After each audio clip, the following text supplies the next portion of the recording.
Hello, everybody. Welcome Hi. to Natty 20. I am your host and friendly neighborhood GM Havoc. I use they, he pronouns. I'm Finley. I play Morwenna. I use they, it pronouns. Dan, he, they. I play Kellam/Orion.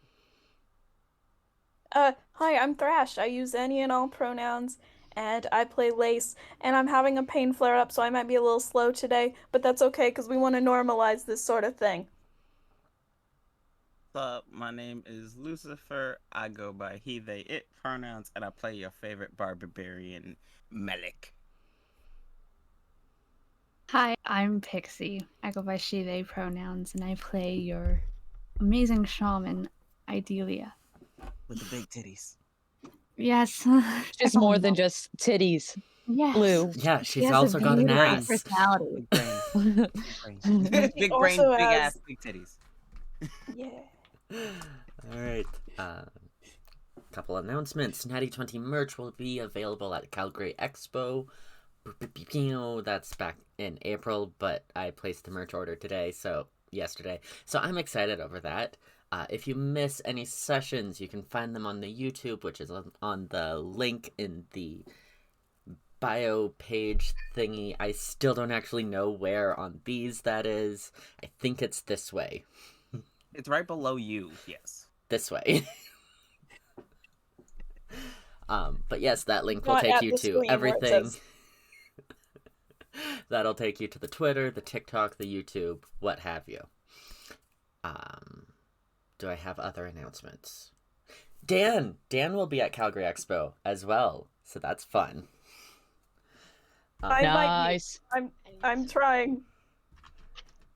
We will also be running hopefully that some doesn't miss panels, because that's what we do at Red Kitten Productions. We run panels, we're boss bitches, Yeah, not the boss bitches. We promise we're not a pyramid scheme, please. And let's have Finn take it away with the recap. All right. Last session, we went in for lunch, and that was interesting. So we walk inside the house, and we got Hottie McGrandma and little bro, and we got like sassy like Haley ass looking bitch, and like from Stardew Valley, and and immediately she's like disgusted with like the sight of us, and she's like, what a judgmental fucking bitch. Okay, and Heidi is immediately not putting up with her shit like the queen she is, and and they argue, and it's like really entertaining to watch. And Lace is like old. Is very confused by the old person in the room and is just staring like a fucking menace. And Like a menace. Just hasn't really interacted with old people, period. my recap is gonna be hyperbolized or whatever in every way. She was being a menace, staring at this old lady in the corner, being like, "What the fuck is that thing?" And I just imagined she was a kind, sassy grandmother, like the grandmother from yeah. Mulan. I'm talking about you. I'm talking about you being the gremlin in the corner. Okay. And then so Morwenna, Heidi, and Grandma went to go help and make lunch, and Heidi looked at Morwenna and was like, "You should grow tall to reach all the like the kitchen stuff better." And Morwenna, I didn't roll an inside check, and I took her seriously, and Morwenna grew tall, being in what she is, because I don't remember how to say the name, and and so then Grandma was like, "What? Wait, hold on. You were short just now. What happened?" And Morwenna is like, "Nothing. Finger guns." And she was like, "All right." And so I'm part Goliath is what the lie was. And so then Morwenna like cuts like one thing up, and that's it. That's all Morwenna does. And the other two make lunch. And then I don't remember it. I think they were talking to the siblings. Oh, they're talking to the little bro, and that conversation was going nowhere. We're like, please, let's go back to the other one. I think I remember now. And then after lunch, no, not after lunch, during lunch, we're all eating. It's salmon, right? Salmon? No. It was not salmon. It was... I think I said cod, maybe. I think it was cod because I kept suggesting Yeah. halibut, but my halibut suggestion was overthrown. Yeah, okay, so we're on cod and then Nobody like a likes lot of halibut. vegetarian options, and suddenly the birds decide that they're hungry. And so they, Jeffrey, I think, swoops down first, always being the one to distract, while V swoops in afterwards to steal something. But I don't Jeffrey think... was a good boy, actually, and stayed on his pillow. Yo. Oh, yes, they talked beforehand. They were, yes. They remember he sat like a good boy, and V was like, "Fuck you! I'm gonna do what I want." That's what it was. Yeah. And so, sorry guys, I was up at like 5 a.m. V goes and starts is sneaking around, and I think Heidi and Morwenna are the only two that see V on the table. Under the table. Under the table, yes. And so Morwenna psychic links with V to be like, okay, hey, this is the best way I can communicate with you quietly right now. And so tries to ask V to hey, if you stop doing this, I'll give you some food. And V was like, fuck you, and continues being a menace. And then eventually hides in Morwenna's lap, and Morwenna feeds V some fish. And then Kellam gave Jeffrey fish later. Then afterwards, we were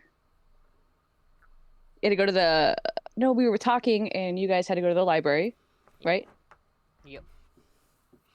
And so you guys snuck away while Morwenna, Malik, and Lace were talking. And honestly, I don't remember what the beginning of that conversation was. I can help. Yes, please. Well, I I remember can the very say that beginning. the very beginning was no. All I can say is that Heidi went and tugged on Kellam. I was like, "Come on, let's go," and went to go tug on Morwenna, but Morwenna was like, "Hold on, I got this." Because it's like I'm talking, I can handle this conversation. We're good. Because Malik and Lace specifically were yelling at each other first. Well, because Malik realized that Lace probably made the pact with Eidelia as well, and they had the same person, and then Lace was like, no. Because Eidelia said something specific that Malik mentioned. Yeah. Or something like that. And then that's why Heidi was like, "Let's go real quick," while they're arguing. And then Morwenna stayed behind. Okay, thank you guys for helping me out. I just didn't remember if something had came before in that conversation or if it was immediately the deal. And so Morwenna begins talking and trying to convince Lace that the fact that she can't read means she doesn't have access to information that other people have access to, and so she wasn't able to get enough info to make a proper decision. Is what she was trying to get across. But to Lace, it came out as Morwenna inferring that she was stupid. And so Lace got really upset, was yelling, and tried to go off on her own. But Morwenna's like, wait, there's a whole bunch of fucking traps out here, and we don't know where they are. And there's also it's also the winter and the woods, and there's probably animals out there. No, you can't go alone. And so tries to convince Lace to either just come back and wait or to go with a guard, and just at least not alone. And eventually Lace just goes with a guard. And Havoc, can we retcon that Lace gave Heidi Rat to hold while she was off? Sure. Rat Okay, is thank in you. the I was library. Got it. Rat isn't. Yeah, because I didn't want Rat to be out in the wilderness if Lace passes out from the blood loss. I didn't want Rat to drown in her titties. Oh, what a way to go. Drowned in B cups? No, thank you. That's just a joke. I love all titties. All titties are beautiful. And then In fact, today I literally walked around wearing a shirt that said "Real men have tits," and I got a lot of compliments on it. that's great. So then Lace split it off, and then Malik and Morwenna were walking back, and I don't remember word for word this conversation either, but they were talking, and I remember specifically Morwenna asked, "Are you waiting to die?" And Malik hesitantly said, "No, not anymore." But that's not the end of their conversation. But I think that's where we left off, though. May I include something? Yeah. Right before Lace went off to do the blood thing, Malik and Lace were talking, and Malik loudly brought up that Morwenna was a vampire. And in front of Nemine, which is the guard that was helping them get to Lace, and was loudly saying like the vampires were super egotistical and stuff like that as well, and talking shit about vampires. And also, when they did find Lace, the ice, she was sitting on some ice because she would use her water powers to make a big old puddle, and the ice started to crack, and Malik was like, "Ooh, Adite, save them." And Lace was like, "You know what? That's pretty cool. You're using your powers the way you said you were going to for once." And it was like the whole arm. It was the whole arm. Oh, Morwenna. Oh yeah, and Morwenna believed that he sacrificed too much for too little, and he wasted something that he could have used later on instead. And so was upset with Malik because did not think that they were worth that much effort. And You Malik fix one bond, you lose another. and Malik is completely adamant that there is a difference between his bond with Adite and Lace's bond with Adite, so that's why he's not as pressed about it. He's like, but I can see why you're concerned. All right. So yeah. And that's where we're picking up. We are going to jump over to Lace doing her ocean stuff. Yeah. Ocean Daddy thing. Let me actually get some music running while we're doing this. So give me like 2 seconds. I wish this was filled with vodka, but it is not. Why would it... Okay. We have the right table. The dry table rule has been lifted, actually. Uh-huh. You just can't We get need fucking wasted. I am too poor for vodka, so I drink water. Vodka. Vodka. Da. Apple juice. Nah. Oh, a message from Dan. Dan, what you doing?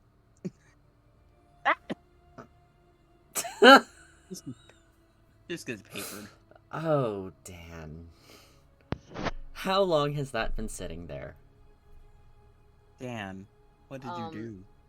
That's been sitting there since Heidi did the memory thing. Oh, Dan. Girl. Oh, Dan, that's I don't been even a know while. what it is. What? I don't was even gonna know start what it using is, my but don't. captain's log again so I could take notes, and it's it's a painful thing in Kellam's perspective, but it was literally the episode of Post Danville where Heidi helped with Malik or tried to help with Malik's and helped with Kellam's memory, and I had like this whole depressing thing typed up, and I forgot to finish it and hit send to my journal, the captain log thing. And so it's just been sitting there, and I went to start taking notes for this session, and I was like, It's just sitting there. It's just sitting there. Trauma. Waiting for you. I was like, yeah, he was supposed to feel like that. Alright. Lace. Oh, also I bashed my hand open with my finger open with a rock today, and I got blood everywhere. Oh. Sorry, I thought we were just giving life updates. I'm agreeing with Morwenna here and silently judging you. it was me that did it, so don't worry about it. We were making stone tools like I've been doing, and something happened where I bashed my finger in with a hammerstone, but I didn't notice because the cut was like long but shallow. So when at the end when I was taking off the gloves, because we wear leather gloves because it's the obsidian's super fucking sharp, and I take it off and my finger is just covered in blood and it's running down into my hand. Bro. And the professor was like, "Oh my god!" It's like, it's fine, guys. Okay. But And on now my that finger's note, bandaged. Speaking of blood, So you're gonna do what Lace is doing, so yeah, okay. place. You have been led to the water's edge by your sexy ass guard. And, you know, she's giving you some privacy. She's stepped back to the shoreline and is just letting you do what you need to do. The freezing water is lapping along this rocky shore, and you feel the cold burrow into your skin. But it's welcoming. Sounds familiar.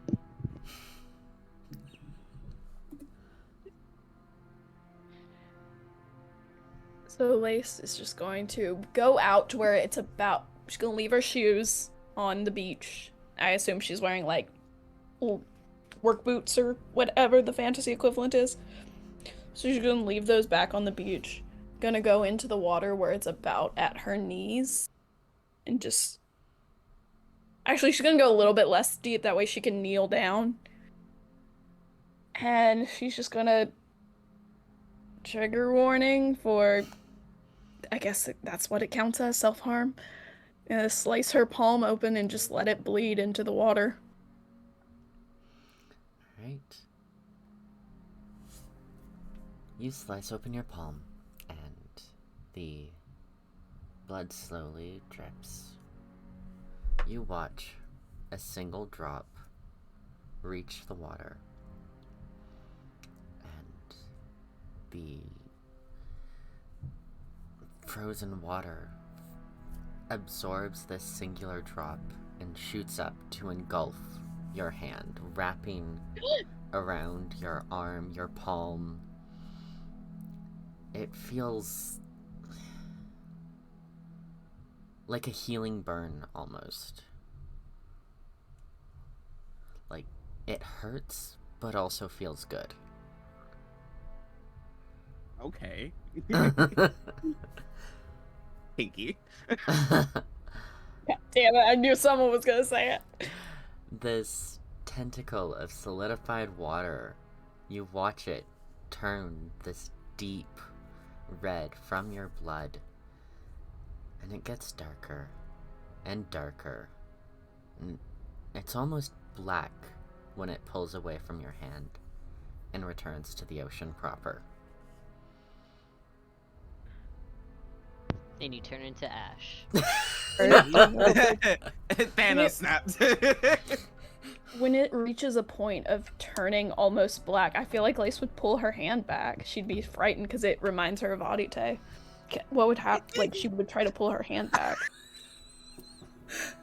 You Listen, this is a private moment. That's all I'm not saying nothing. You try to pull your hand back, but it's like trying to pull your hand through a block of ice. It is stationary. It's not going to let you go until it has consumed what it needs to. Until it has taken what it needs to from you. This is a toxic relationship. So is yours. Metaphor. Different types of toxicity.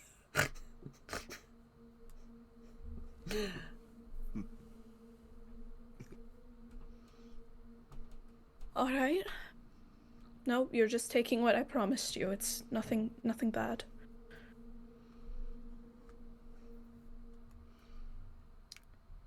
Can I get you to roll a d20? Oof. This would... Oh. Pringles dice can. Pringles can full of dice. That's a 15. Fuck yeah. Y'all can judge all you want. I love my Pringles dice can. We're not judging for that.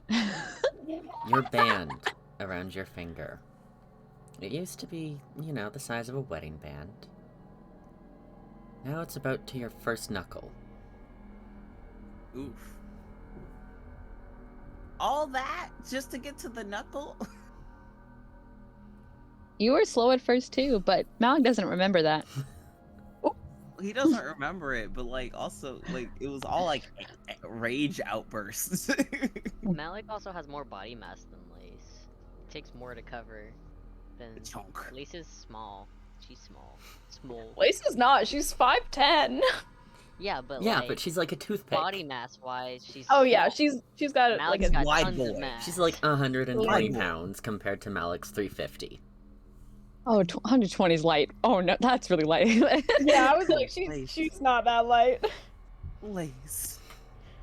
Because she's got Lace- muscle on her too. Her strength is just as high as her dex. Either way, you have a lot less mass than Malik. On Fair your boy enough. strength. By the time she gets to the whole arm, she's not gonna have any blood left. Blood, Let's just be real. blood comes back. I know, but not that fast. I had understand to do this math, is- actually.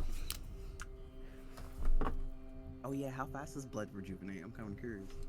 Yeah, because I remember last time she like passed out from the amount of blood she lost doing this. I had to do blood You math. did it again. Blood Um, blood math. Last time you passed out because you were already, you had fed yeah. Orion You just fed. before. And he was hungry. Blood math. You regenerate approximately 72 milliliters of blood a day. How many do you have altogether? Like what? The body has That's 70 right. milliliters per kilogram. So, Lace has approximately 4,445 milliliters of blood and can safely lose 622 milliliters. Not bad. I had to Okay. do math. Blood math. All DMs should do blood math. Alright. But this entire process takes about 15 minutes at most. You should feel the cold of the water through your pants. This is below freezing water, but you don't feel it. You're not freezing, you're warm. Upgrades, people, upgrades. Did you pee in the water? God damn it, Lou! I'm trying to have a moment. Sorry! I was gonna mute, but I'm like, no, they love my commentary. I'll mute now.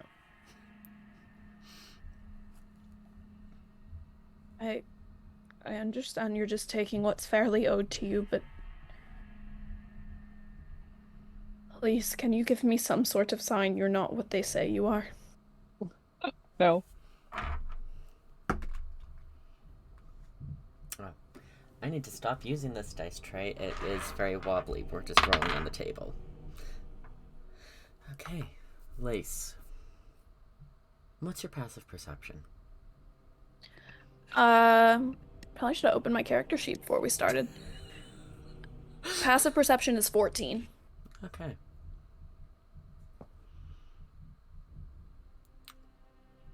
You remain kneeling in the water here. And at first there's nothing. And then you spot green amongst the deep blue. A green bottle rolling along the waves towards you.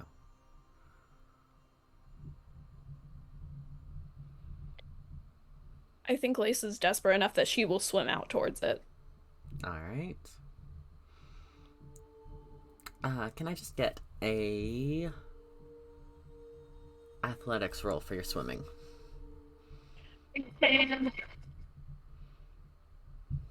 That is 19. Oh yeah, you swim out easy peasy. And this bottle, it's a small green glass bottle with a piece of parchment rolled inside, sealed with black wax. And it's a little bit familiar to you.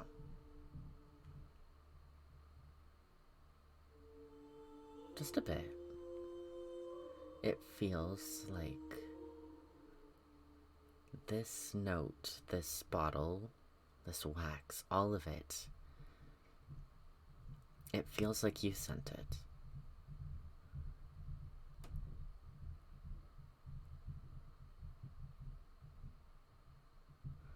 I'm gonna move back towards the shore, not to hurt the paper in the bottle, and I'm gonna open it.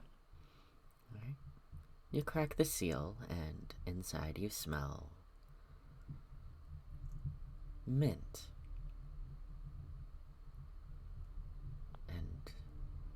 Oh my god. And something crisp, sharp, and salty. You smell a knife. Sorry. What do you smell? A knife!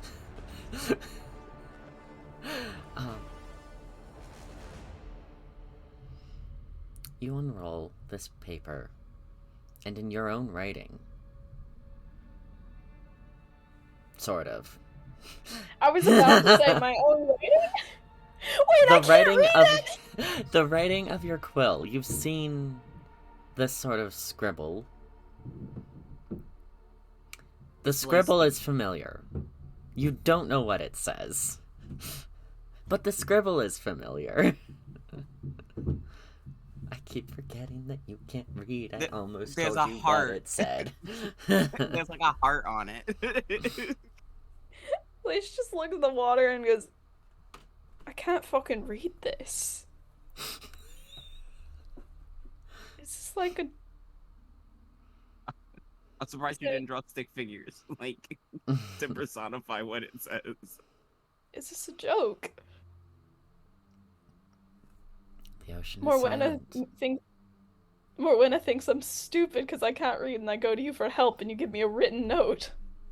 Oh no! Okay.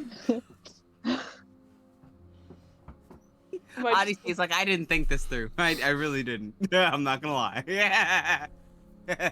It just, oh, what if there's like, Malik's supposed to read it? There's just a whale in the corner. To make it less insulting. Oh no, that'll probably make Lace think it's Sermonite. Fuck. Either way, it doesn't work. Am I just a fucking joke to everyone? Is that it?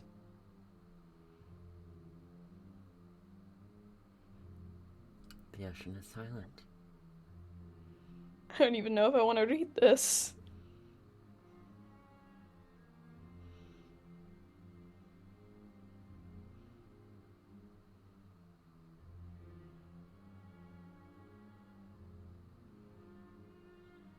She's gonna re-cork the bottle and throw it onto the shore. And just take a running dive and just try and swim down as deep as she can go. I will need another athletics and a constitution roll. Endurance. All right. Athletics and endurance. That's the ones. Athletics? That's a nat 20. I'm going deep. Mm-hmm. What are the 4E rules for how long you could hold your breath underwater? We're about to find out. And for endurance, okay, let's see. What do I add to that? I know the guard's bugging, watching this. Like, just glances just to make sure, and just gone. It's like, That's a 19 on endurance. So, Alright. baby, we're visiting Atlantis. What is the total for your athletics? I rolled For athletics, I Mhm. have a +10. Alright. God, this music Yeah, y'all is didn't just know Lace is buff fitting. as hell. No, I knew. I remember. I thought you were Lou going looks to fucking- Atlanta. I was like, alright. We're going there too, baby. We can swim across the entire goddamn ocean. You swim out. You swim down. You're still along the shoreline, so it doesn't get deep fast. Not for a while. You get about 25 meters from the shore when it drops suddenly and sharply. Eh. Do you continue following it down? Don't do Yes. that. Oh, so Oh yeah, Nautica shit, right? Thassalophobia here. Tassalophobia. Ooh. Oh god, it's Alright. You swim over the shelf, going down, deeper and deeper into the That's what darkness. she said. Lou, shut up. Your lungs are burning as you go down, meter by meter. You can't find the bottom. You can barely see the surface. And your lungs need air soon. You're not a Darfellan. Remember that. Lou, next time I see you in person, I'm punching you.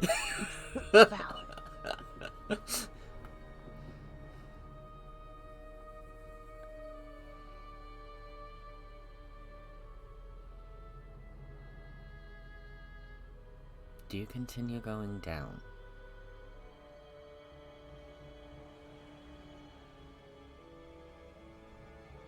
I think Lace is just thinking either something happens to say that I'm right, or I die a fool and I don't have to deal with it.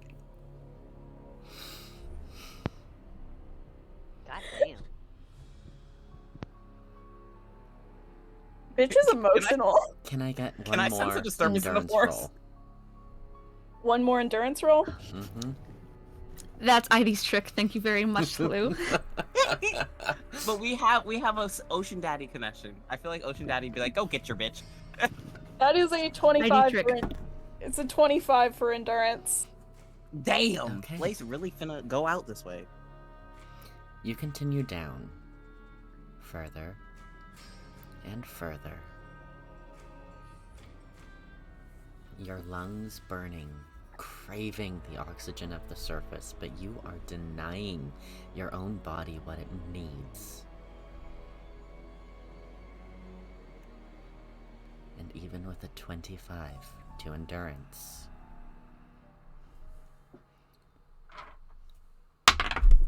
You don't get roll off the then- table. I need you Oh to no! take 24 points of damage.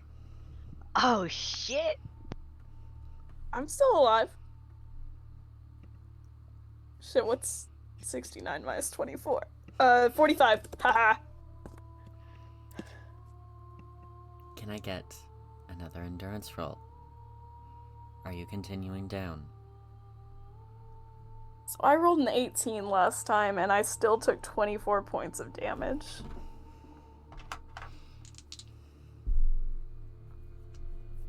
I think Lace is going to just go straight up. Not to the shore, but where she can get more air. Alright, straight up. Can I get athletics to see how fast you're going? That was a drop. But Do you even know What? which way is up? yeah, you just and you follow the bubbles, but that's a 24. Alright, you do find your way to the surface. It does take you a while. But your lungs are thankful as you gulp down the fresh oxygen. You are still only about 30 meters from the shoreline. On one side, the rocky shore of Koras. On the other, the wide open ocean.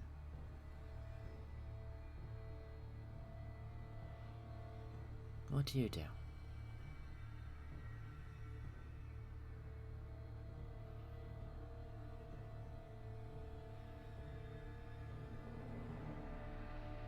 I think she's just gonna float for a minute. Just like lay on her back, float, and just stare at the sky.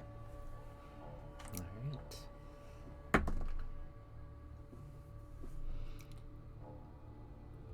You kick your legs up, floating in this freezing water.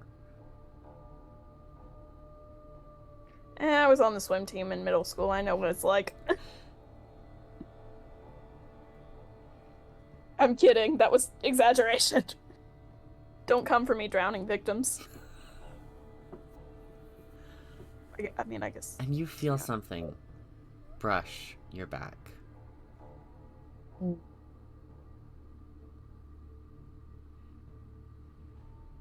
She's just gonna immediately flip over and try and figure out what it is. You see shadow, darkness. The water below you is dark.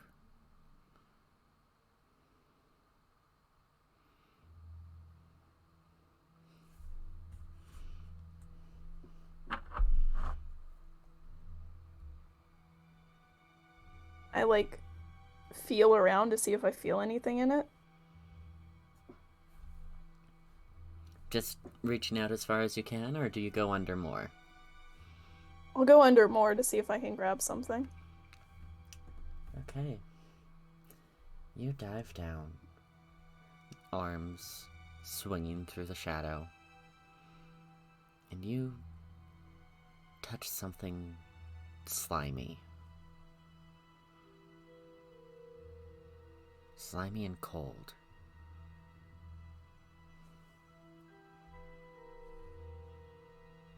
My heart. Ocean Daddy? I'm gonna grab it. This feels like a bad idea, but I'm gonna grab it. She's Squeeze me. We all know Lace makes terrible decisions when she's emotional, so. Even using both your hands, you can't get your hands around this thing.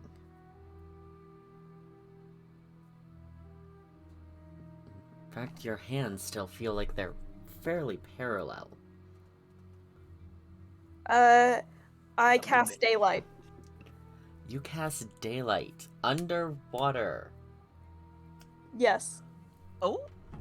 Oh, this, oh no, this is not gonna be good. It doesn't say anything in the spell description. It says like nothing in the flashing. spell description about how it has to be in air. It just No, says it it creates does a not. sphere. It just says You're it gonna- creates. You're gonna 4K Oh. flash the fuck out of this poor thing. It You're could gonna be get, some PTSD right now, bro. You're gonna get some PTSD. You're gonna scar yourself or whatever it is. It's just gonna be like, oh yeah, I wonder what's Take this it for thing. answers. God damn it! I want pictures of Spider-Man on my desk now. You cast Daylight, illuminating this section of water.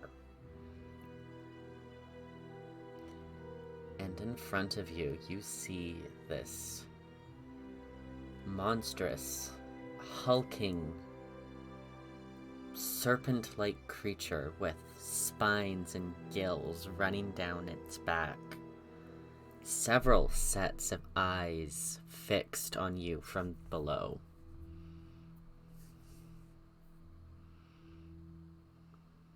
Oh shit! You done fucked up. Does it look mad? What's it doing? What do you do? Havoc. Can I make an insight check on it? See what it's doing? This is your last attempt to do anything to it before it will do something to you. Man, remember Jasper and his sea monster? Remember that? Then Compared to this, Havoc. could I use my passive insight to get a vibe on it and then make a decision?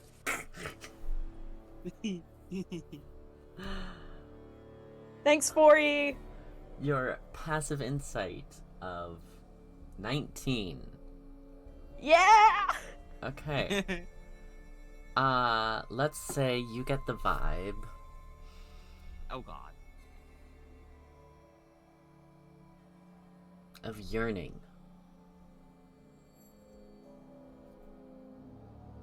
Daddy? Yearning. You feel hunger, you feel yearning, you feel loneliness. Monster sad. Well, saying a monster fucker, but I guess she's staying.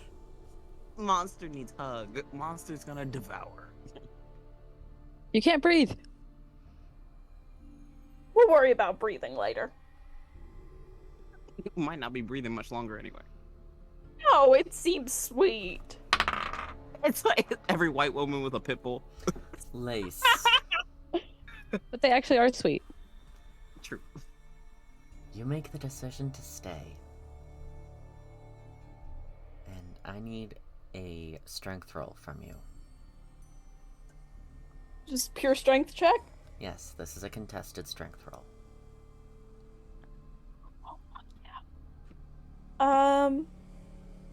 That is a 23.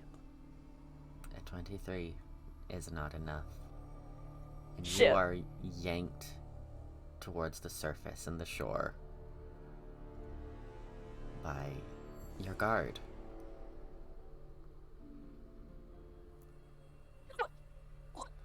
Oh, thank goodness. Oh. Why'd you do that? Because you were dumb enough to go in the water. Like, And I was fine.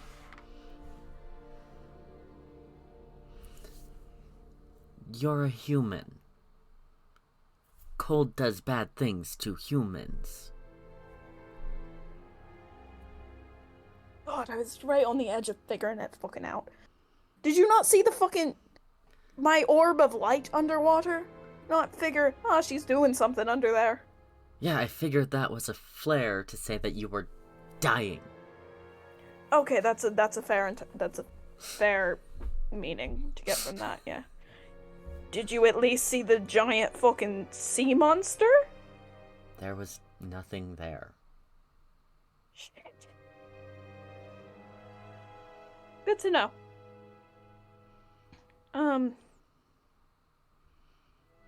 Alright, let's just... I did what I needed to do. I'll grab the message in the bottle that I tossed on the shore and we can head back. Also, the air is a lot colder than the water. You have a blanket, I don't...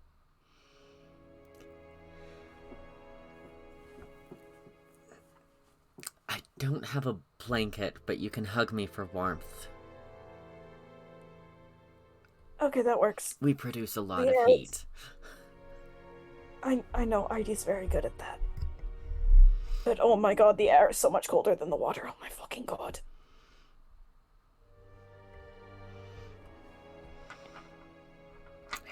That's how it works, isn't it?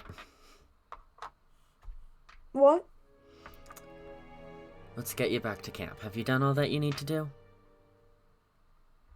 I think so. Oh, can you read by chance? Yeah. Yes, I Oh can read. my god. What does this say? Oh my god. If it says something mean, Lace doesn't want the other crew to read it. The Well, let's just tell them everything. Alright. So, she fishes the piece of parchment out from the bottle. And inside are 3 words. Trust your instincts.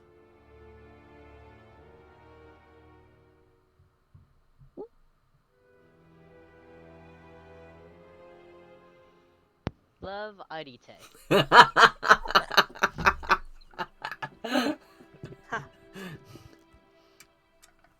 But let's be honest, are the instincts that it's Aidite and the mental is saying it's not?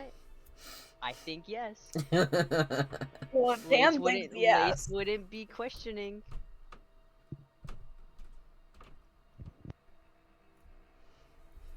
Lace questions everybody else. Why not this supposed version of herself? Yeah. Alright.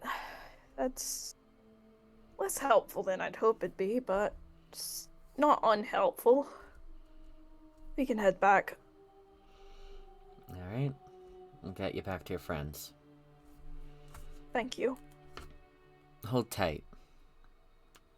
Whee! Hold on, spider monkey. No! Not hold tight, spider monkey. Alright. So while Lace is on the way back to camp, we are rewinding in time to Eide and Kellam and their research montage. Yeah. Insert cool music. Insert I just need to music. move the dice out of the way, and then I'll change from the ominous music to the other music. Ominous. I have no idea what about anything that occurred would be ominous. No, not this one. Let's do this one.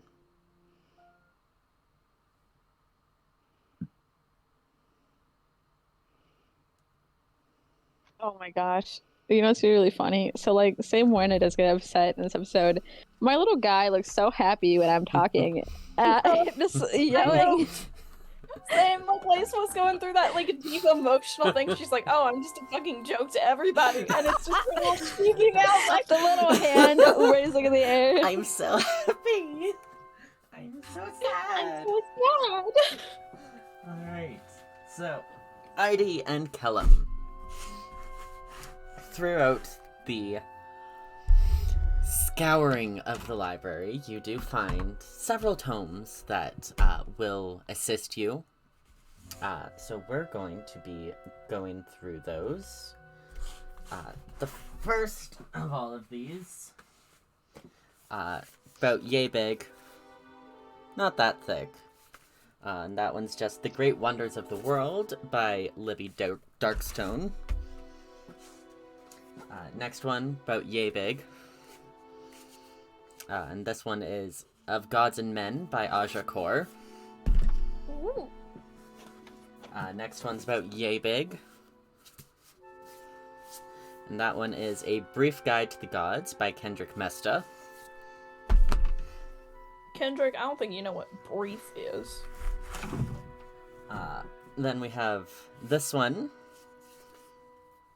And that's A Compendium of Monsters by Dra'an Keenbirth. Can't wait for that one. Then we've got this one, Dervla's Major Families Throughout History by Masego Theo Balol. Ah! Our And boy! this one, Cameo. massive, bigger than my head, and that one is A Short History of Dervla by Nessia.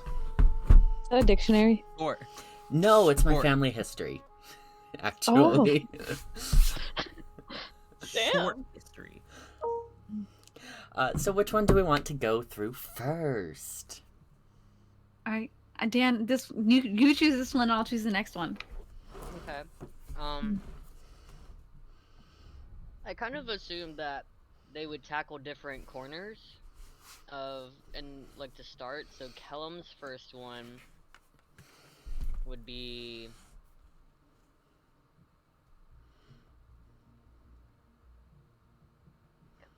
Come on. Adite, actually. Alright, so we are looking at Kendrick's Brief Guide to the Gods. And you do find an excerpt on Adite. If you wanted to go ahead and read that for everybody. Yeah. Exciting. Adite, The Shadow Below, from A Brief Guide to the Gods by Kendrick Mesta. According to myth, Audite was one of the four primordials, born from the potential itself. Audite sired innumerable children with Utrina? Utrena.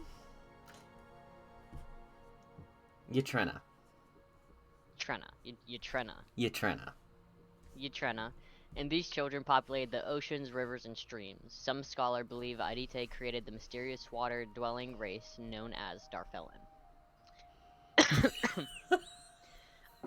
Audite was the shape-changing personification of the sea, sometimes water of all forms. Aquatic creatures, gradual change, long voyages, and unknown depths. Audite held sway over the slow-acting but irresistible forces that altered the world. During the Second Age, it was common belief that the sea itself was Audite. The winds and waves, the tides, and the ocean's bounty, ranging from small fish to enormous kraken, all of these were Audite's domain. Krakens and other behemoths of the deepest ocean moved at Audite's command, and they were protective of what they called the greatest of their children. Audite played both sides of the Didwayaki. What is it? Dwayaki. Before getting sealed away. Audite was worshipped past the dawn of the Third Age until their final followers perished during the fall of the tenebrous Darfellan pod. Other followers, Audite was worshipped by those who relied on the seas for sustenance or calm waters for safety, such as sailors, fishers, or Darfellan. Audite's historical tenets: one should be free to chart their own path without oppression. The waters of the ocean are constantly changing. To embrace this fluidity is to be ready for any challenge and uncover life's mysteries to become something great. Alright. Are you discussing this with, Heidi? Or are we just jumping right to your next But he research? doesn't sound evil.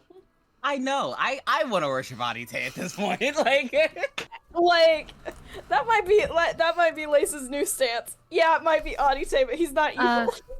The next thing I'm gonna have read for you guys will show something else.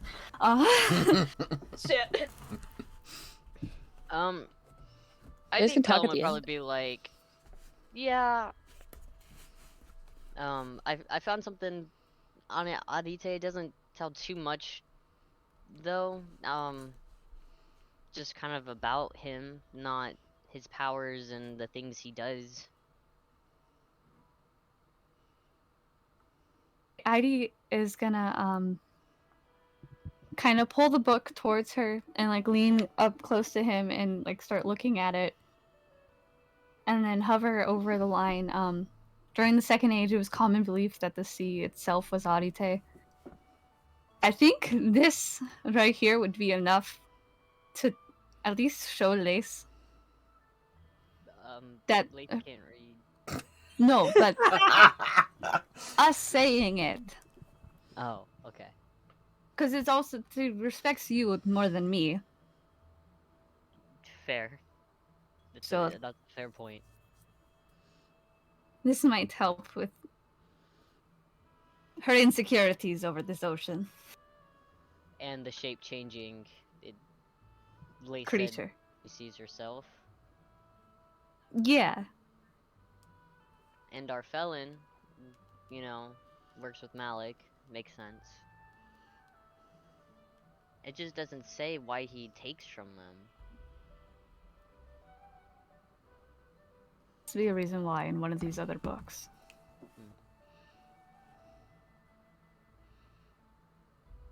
Is that all? Kellam's face is also flushed from Heidi getting close to him. He's like kind of tensed up, like, yeah, this right here. It's so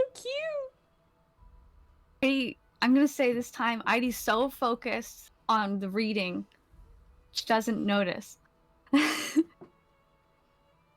Good. And if that's it, then I want to.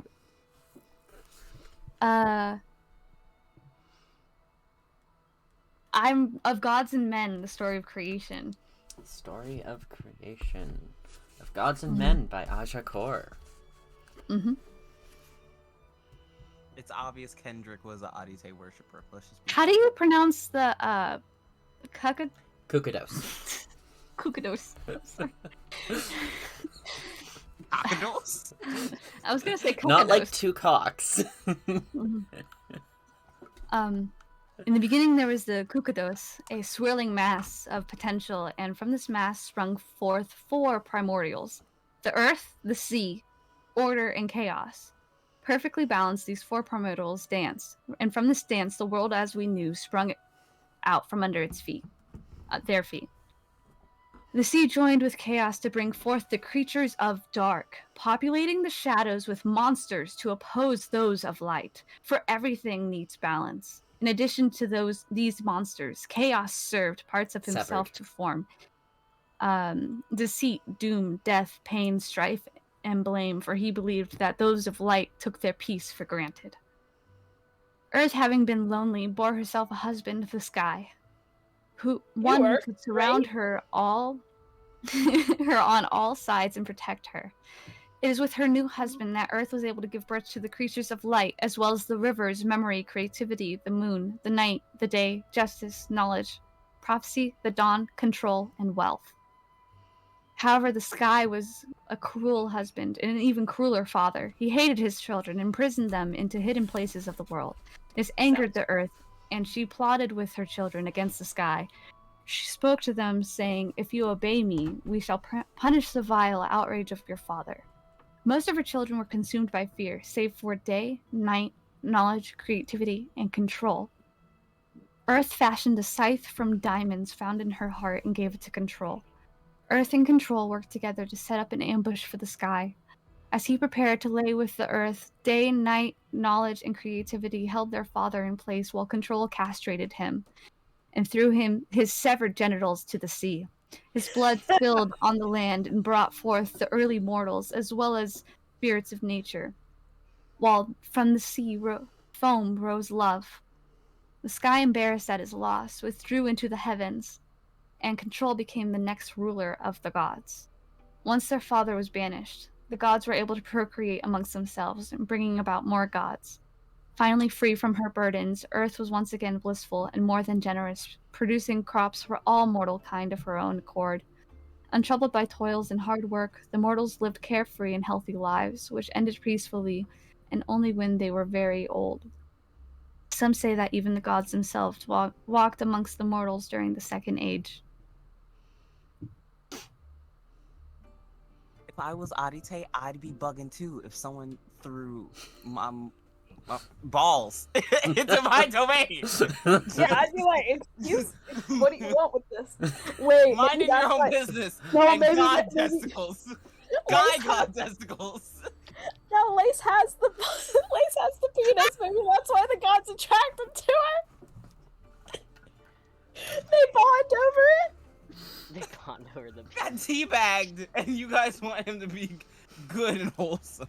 I don't think Like, Pixie's done. He kind of has a point. I'm sorry, I gotta stand on you, Tay. Heidi is gonna, as soon as she's done reading this, point out to Kellam the section where sea joined with chaos to bring forth creatures of the dark, and just kind of stare at him for a second and be like, "You don't think this is kind of bad? Don't you think that you help Kellam chaos pointed the create balls. deceit, doom, death, pain, Pointed the strife, balls. blame? Pointed the The balls. balls happen later, okay? The balls happen way later." Right before the Second Age, the balls happen, okay? Okay, but also it does say everything needs balance. So That doesn't mean it good. Those are good, though. I mean, do we know that this like it's bad? But is the sea at this point Arite, or is it Arite later on? It's Adite. Adite is one of the old gods. Oh, fair points. yeah, that's kind of bad. That's kind of evil feeling. It also proves that Adite is the sea because they are literally. I caught myself. They are literally referred to as the sea. I'm sure that even further on as I go, there'll be more reference to it. I'm just imagining that one TikTok clip where it's like, at least he is a productive member of the community, Rick. He may be the devil, but he has a job. He has a job. Alright. Which one are you Lou, guys put that- reading next? Lou, put that in the drafts for the next TikTok. Yeah, he is the devil, Rick, but at least he has a job. He is Is Lance providing. or to the Malik com- saying that? No, that's both of them, honestly. Or Lace would definitely just be like, "You're telling me you haven't made mistakes and sided with the wrong person before? Just saying, it happens." Alright, which Never gonna get one over the are ball. you guys doing next, please? I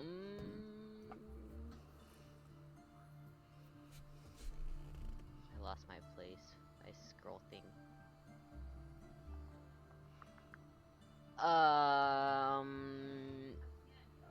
Going off of Darfelin, Kellam's going to look at, I guess, from a short history of Deerblow. Okay, so I will go ahead and read that Deerblow. one since it is in cursive and you can't read cursive. I can, it just takes me a long I time. could read it. You know how long I sat here and stared at this one to read it? Longer than I should have. It's one of the shorter ones. I can do it, it just takes time. Alright. Kellam, you have the massive fucking tome. And looking for the Tenebrous Darfelin pod, which was mentioned in the Audite excerpt, you flip through and you come across this tiny little passage. Tiny little passage. Teeny tiny. The Tenebrous Big pod. I don't know. The Tenebrous pod was the first pod of Darfelin and were worshippers of Audite from the dawn of the Second Age until 130 years into the Fourth Age, our current age. Darfelin from across the many seas came to pay respects to Audite at the central temple, and the Tenebrous pod thrived. Even after the Didwayaki, the Tenebrous pod continued their worship of their creator, even though the other pods turned their backs on their heritage. 125 years into the Fourth Age, a seer in training named Lavalha was given a vision of the pod's destruction, and heard the voice of Audite speak. "Daughter of the tides and blood of the currents, you are destined to bear an heir, to claim my realm and power. Seek the eyes of gold, but beware the grinning shadows, they will lead him to ruin." Confused, the young Lavalha informed the elders of what she was told, and the pod set about fortifying the barriers. 5 years later, when the elders had all but forgotten what Lavalha had warned them of, the barrier broke. Some of the Tenebrous pod were able to escape to the surface, but most were crushed under the ocean's pressure. I think that's Malik's mom. Isn't that like Malik backstory? Yes. Mhm. Yes, it is. So Malik's the heir? Hmm. We knew that though. Dan, you're like out of Enemies frame of so the air, much. beware. What I don't understand about this is Audite gave her this prophecy or whatever, and it says seek the eyes of the gold, but beware the grinning shadows. But he's destined to get Audite's realm and power, but isn't the grinning shadows Audite? He lurks in the shadows, right? Mm. I believe. Give me 2 seconds. Hold on.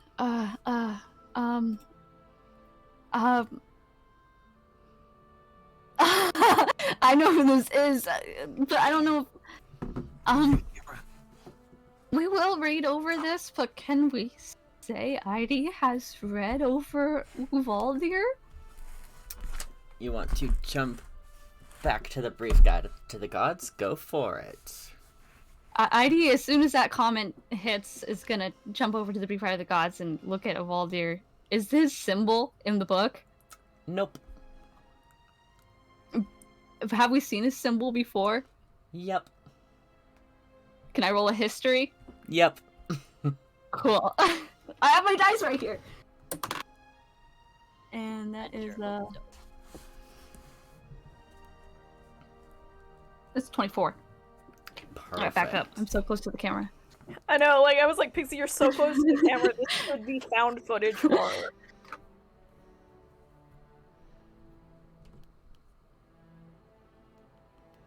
If there's a spare piece of parchment paper, Ivy's gonna draw out his symbol.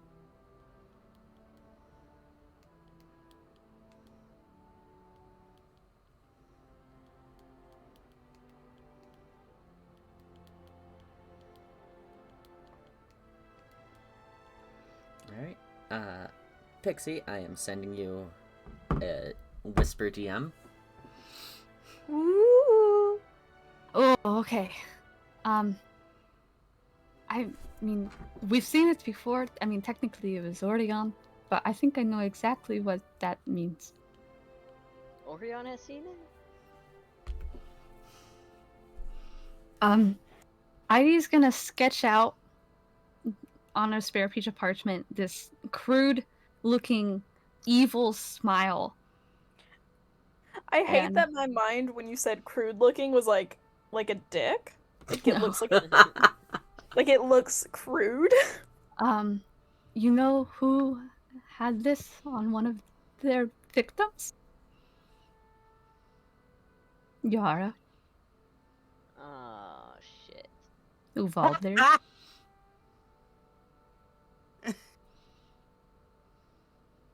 I don't know if you were really present for that.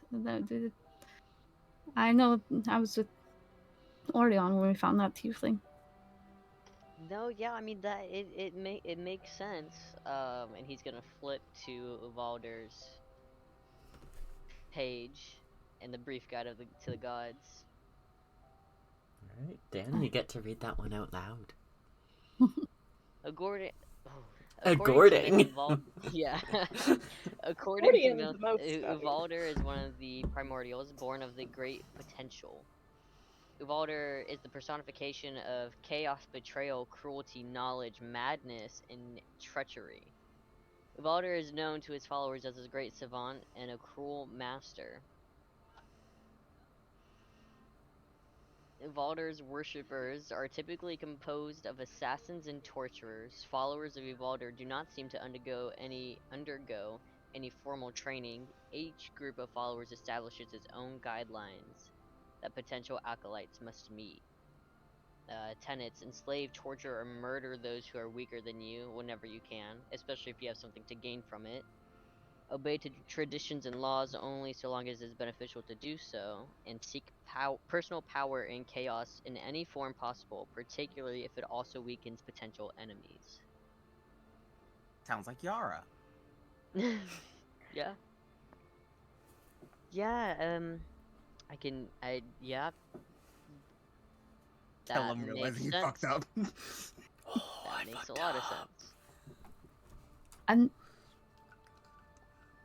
Can I make an out and I don't believe Adite is truly, I guess, evil. Reading into this, but I don't believe he's good. They're good. I could see them being neutral. As he played both sides, I think he benefits from his own gain and doesn't quite care what they do to get it.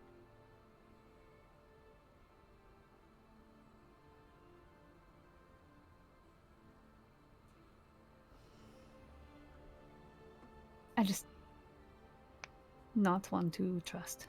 And it makes me want to trust Malik and Lace less. A little bit. Yeah. But if Malik needs to steer clear of Uvalder and those associated, shouldn't we protect him? Oh, I agree. It doesn't mean I trust him.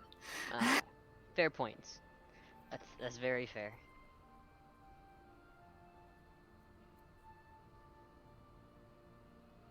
I want to read the Dwaitaki next. The Dothraki. Alright. Thank God. Back to your Of Gods and Men book. Mhm. I can't wait because I hope it mentions the ending of the campaign. I fell asleep. I'm sorry. All right. Go all right. ahead. Read the words of Ajakor.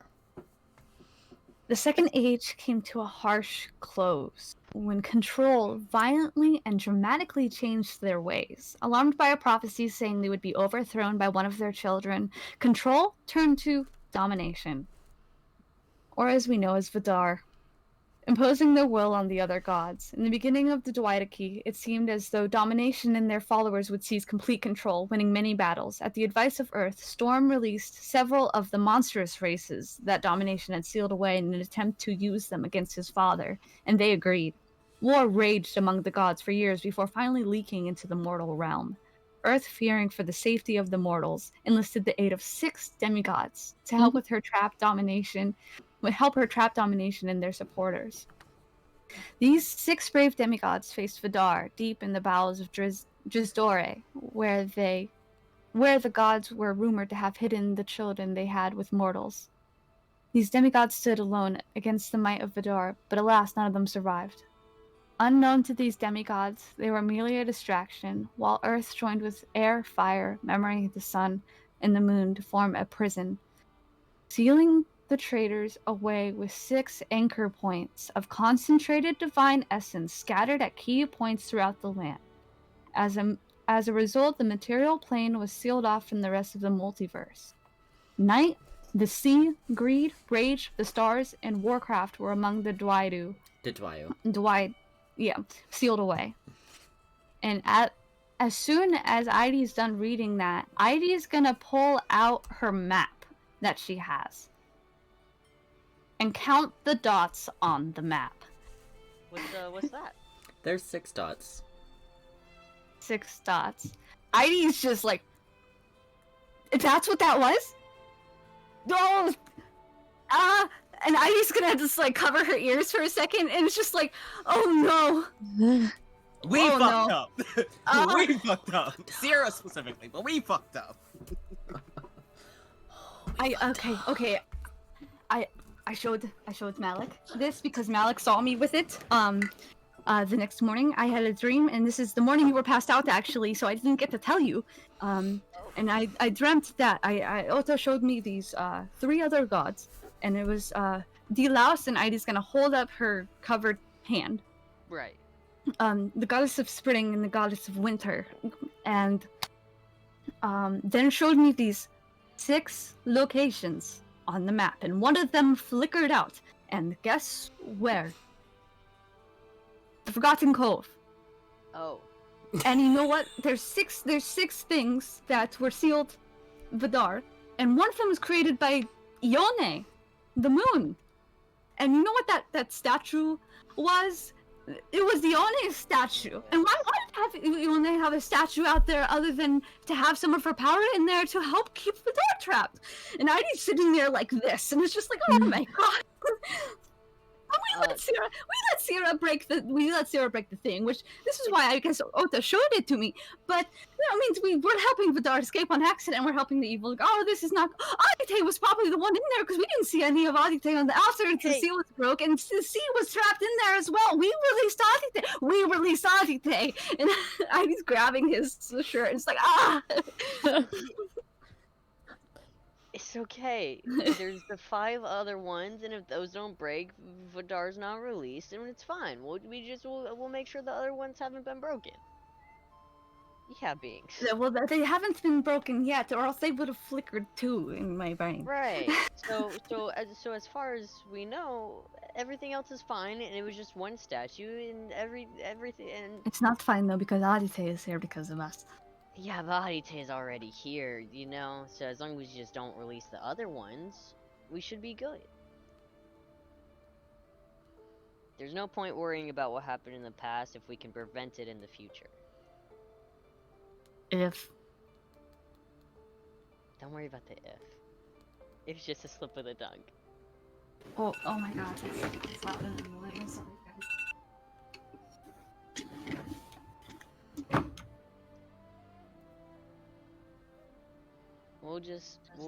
We'll keep an eye on them in your mind, and you know, if any of them seem weak or or flickering, we'll go check it out.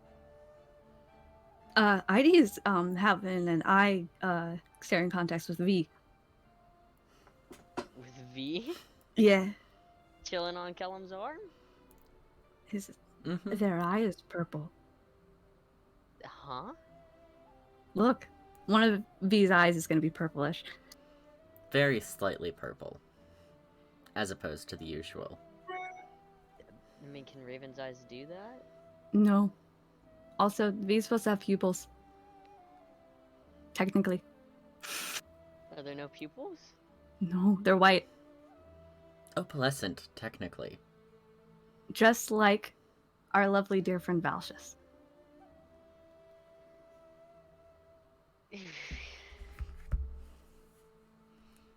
This is a lot. I think someone's listening. Should I mind link and see? I don't know. It's up to you. Idy's gonna slowly reach out to pet V. Very slowly though, and just kind of go if V lets Idy.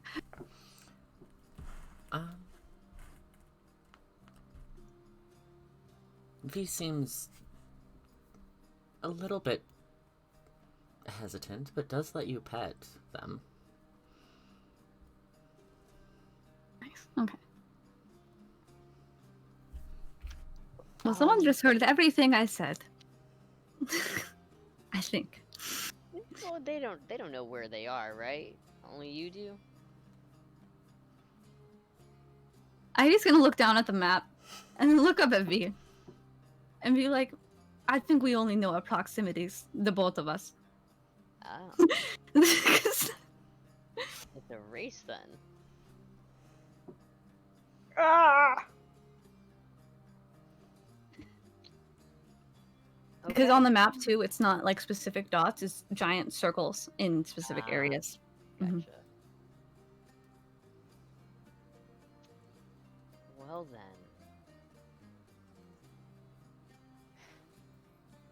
Beebix, please. Thank you. I know. What a hard life. Anyways, continuing your research. Yeah.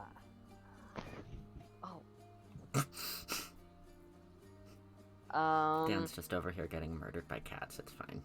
I know, I'm watching my throat. Kellam's gonna hop to the dark one.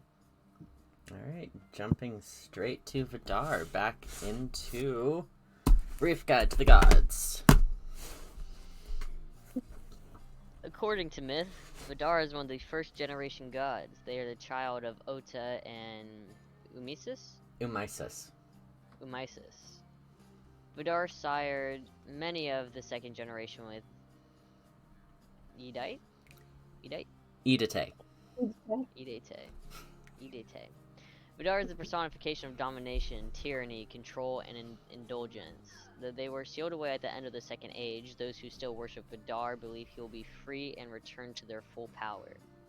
Vidar's followers are often politically influential and wealthy, but generally worship in secret, though in most of the Deerblood, worship of Vidar is not a crime. Deerblood, sorry. Worship of Vidar is not a crime. His tenets are to seek power over others, show no mercy or compassion in your rise to power, and exploit the kindness of the weak. I mean, this just confirms that Vidar was the one that got sealed away, so I mean, at least confirmation's good.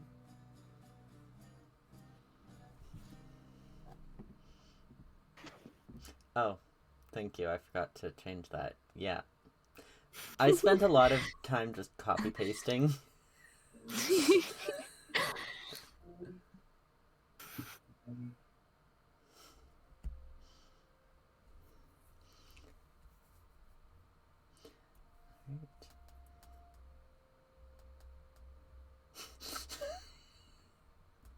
I'm just struggling here, hold on. Oh, good.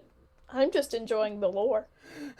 There's so much of it. There's 20 pages worth. Alright.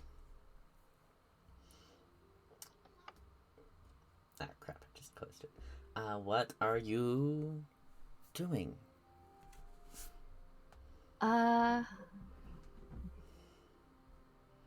Heidi's gonna open up the Order of the Angels from religious factions of Durfla by Erloth. Alright. That one.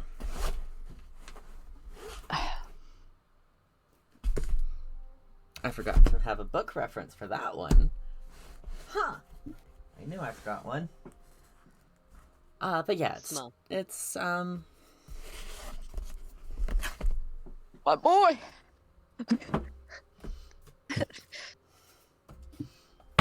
one second. Dan's got it.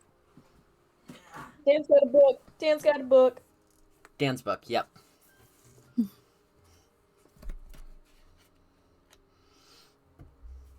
Yeah, I'm gonna read. it looks like that. Go ahead and read it if you want. If you wish, if you desire. The Order of the Rose first came around 88. Does that say PC? Yes. Okay. Post And that was the first cult of Uvaldir that seemed unified, albeit loosely. As at its conception, there was only the Angel of Death and the Angel of Blood. But over time, the Angel of Pestilence, the Angel of Lies, and the Angel of Madness joined, with each angel leading a faction of their own. Gatherings of the cult are largely anonymous, with members clad in robes and masks signifying which angel they serve: purple for death, red for blood, white for lies, green for pestilence, blue for madness, and black for those who have yet to choose. While the cult as a whole seems to have no unifying goal, each angel serves their own purpose. The Angel of Blood wants power over all the lands and asks their followers to play the political games, getting put in stations around the country. The Angel of Death wants control over life, death, and the afterlives. They ask that their followers devote their time into research of the afterlives and the different ways people can die. The Angel of Lies' desire is similar to that of Blood's, but different. They want to control the leaders, working behind the scenes to steer things into their favor. They ask their followers to collect secrets to use as blackmail. The Angel of Pestilence seeks to cleanse illness from the world. Most of their followers have been touched by disease themselves and go on to cure the rest of the country after a brief training stint. As for the Angel of Madness, they ask their followers to live in the moment and not to be swayed by foolish notions such as time and the self. Well, Pestilence doesn't sound that bad. Yeah, Pestilence, like all the others, like I want to take control of the world. Pestilence is like, maybe disease kind of sucks. Heal people. Help people. I just find it weird that the Angel of Blood is so interested in what we have to do. I mean, Addie's gonna pull out her rock and was like, these gifts were from them. Do we have it written somewhere which angels we have personally met and know the names of? Nope. I tried to get that information. It did not work. I know some of them we know the names of. Like, I know Ragebane is the Angel of Lies, right? Did we ever get confirmation on that, or was that stipulation? I swear we got confirmation. Confirmation if you can remember what color robes he was wearing. Yeah. It wasn't. It was Purple was more staff. Lace asked, other Lace, and other Lace said that. Mm-hmm. Oh, that Yeah. could have been. Yeah, never mind. That could have been. That could have been. Yeah. That's a bit of a biased source.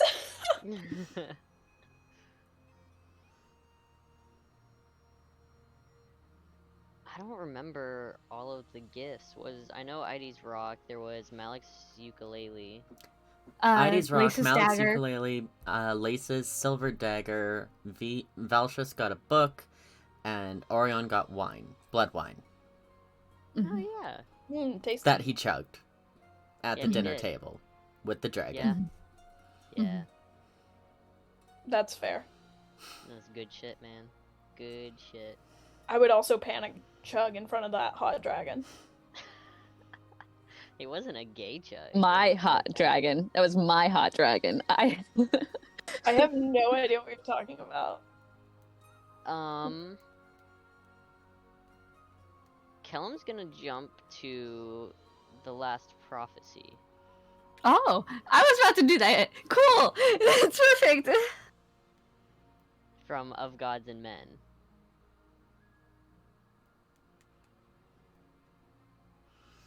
Alright, back to Of Gods and Men. Aja I just Kor. imagine they have like all of the Yeah, books that's just such a fucking sexy open and name. spread out, and Yeah. they're just erratically going here, and then be like, wait, that connects here, like going back and forth. Oh, for sure. That is exactly what I'm imagining as well. Aja 25 Kor is such years. a sexy name. Wait? The author name, Aja Kor, that's a sexy ass name. Yeah, it's a pretty good one. 25 years into the Third Age prophecy, past control over Deerville's oracles to foresight, but not before blessing them with one final passage. The first human oracle was the one to receive the gift, a small cluster of islands in the south. A young girl of 17 was working in the fields when she collapsed, uttering the same words for hours until her father could rouse her. In Heart's Fire, the angel is Jesus. In Heart's Fire, the angel is betrayed. In blood, the final price is paid. 5 to stand between madness and grace. 5 of Heart's Fire, power in their blood. Bound by the Viridian? Viridian. The yes. Viridian. Bound by the Viridian Queen's embrace. 5 less 1, and madness triumphs. 1 from the blood of kings long forgotten, 1 from the depths where darkness follows, 1 from the land of love and snow, 1 from the day with night's eyes watching, 1 from the light to be one with the dark. These words consumed her every thought, every waking moment, obsessing over these words. She devoted the rest of her life to this singular prophecy, ignoring every other she was given. On her deathbed, she uttered 3 simple words before passing: madness is chaos.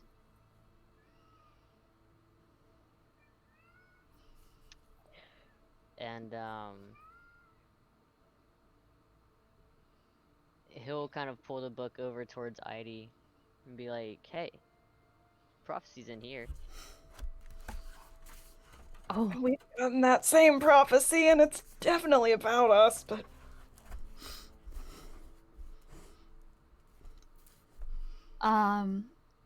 Eide is going to glance over it, and read it again. It's just like, so I've read over this before. I have this as well. I know who each is now, and it is definitely talking about us. Yeah? I just know for a fact, the angels specifically, the angel of madness, we have to kill. And I also know that Valdir also delves in madness, and Yara would fall under that as well, as scary as that might be. And it's our fate, of course, in our blood, and bound by the Viridian Queen's embrace. I don't know what that line means. I think we're gonna end up getting gifted something, or someone, or a power, or something like that. And I don't know how. But 5 less than 1 in madness triumphs. That means we have to make sure everyone stays on board with what we're doing, and we can't lose anyone. So Malik and Lace. Yeah. Okay. And madness triumphs specifically what Malik's prophecy was about, losing Right. madness. 1 from the blood of kings long forgotten would be Valsius. Morwenna doesn't fit in this tale. Valsius? You think we get Valsius back? Oh, who else is born from a king? Eide has read Orion? Duchamp's thing. Oh god. Heidi's gonna be like, oh, I'll continue the king thing in a second, so I'll read. We have your family line, and Valsius is right here, and it's gonna put her hand on the book. 1 from the depths where darkness follows is Malik. 1 from the land of love and snow is me, because I mean it snows here in Chorus. Then you're lovely. And I just gonna go. Oh, the one from the day with Night Eyes watching is you. Yeah, that makes sense. And then 1 with the light to be 1 with the dark has to be Lace. Why? That I don't I- understand. I, Is I, it I order of elimination? kind of. I kind of. Out of character, can I explain that one? No. I mean, you can God. I wanna try. know. You can try. In theories, if you do it in the theories Yeah, chat. do it in I have it in theories. theories. Yeah. Yeah, doing the theories chat, which I just was examining thoroughly to try and remember all of this.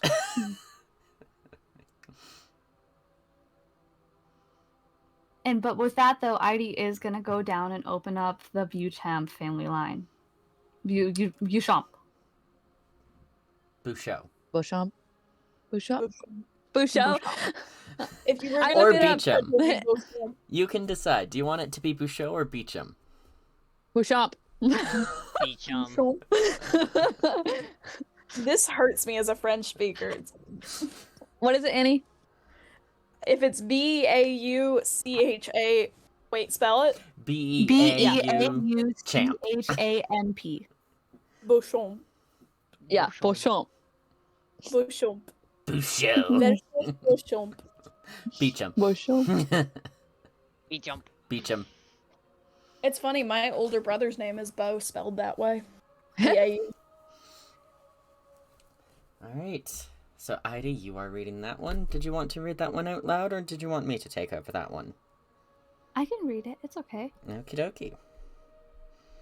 The Beauchamp family was a prominent human noble house. Human.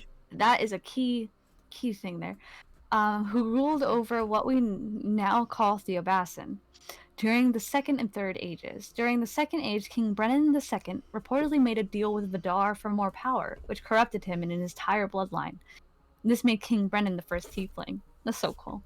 As the Beauchamp family continued their tyrannical rule over Theobasin for centuries to come, even carving themselves a crystal throne as a show of power, until the inevitable uprising brought about at the start of the Fourth Age, with resources depleted from the war and the continental sundering. The majority of the Beauchamp family was slaughtered by those closest to them. Most records of their rule was destroyed in the uprising and ascension of Thierry Luther. Let's go. Today, the Beauchamp family resides in Calder, serving under the warrior queen Elena.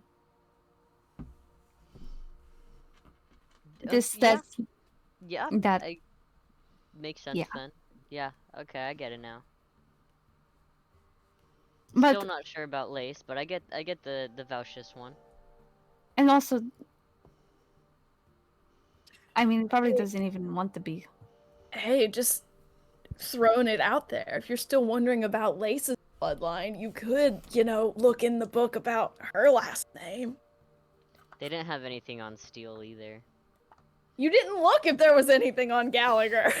No. You don't know that, also. You don't know that. You don't have our research paper. We have a whole separate document for the questions we asked, and not all of them were answered. Okay.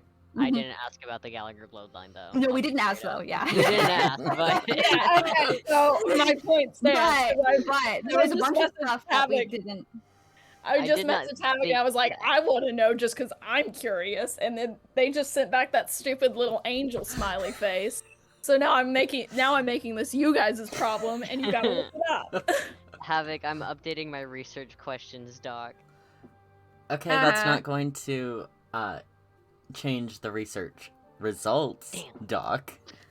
Damn. Fuck. Well, Havoc, what if I'm curious and I just want to know in the DM? Okay. Then I can answer that at a later date, but not during stream. Fair.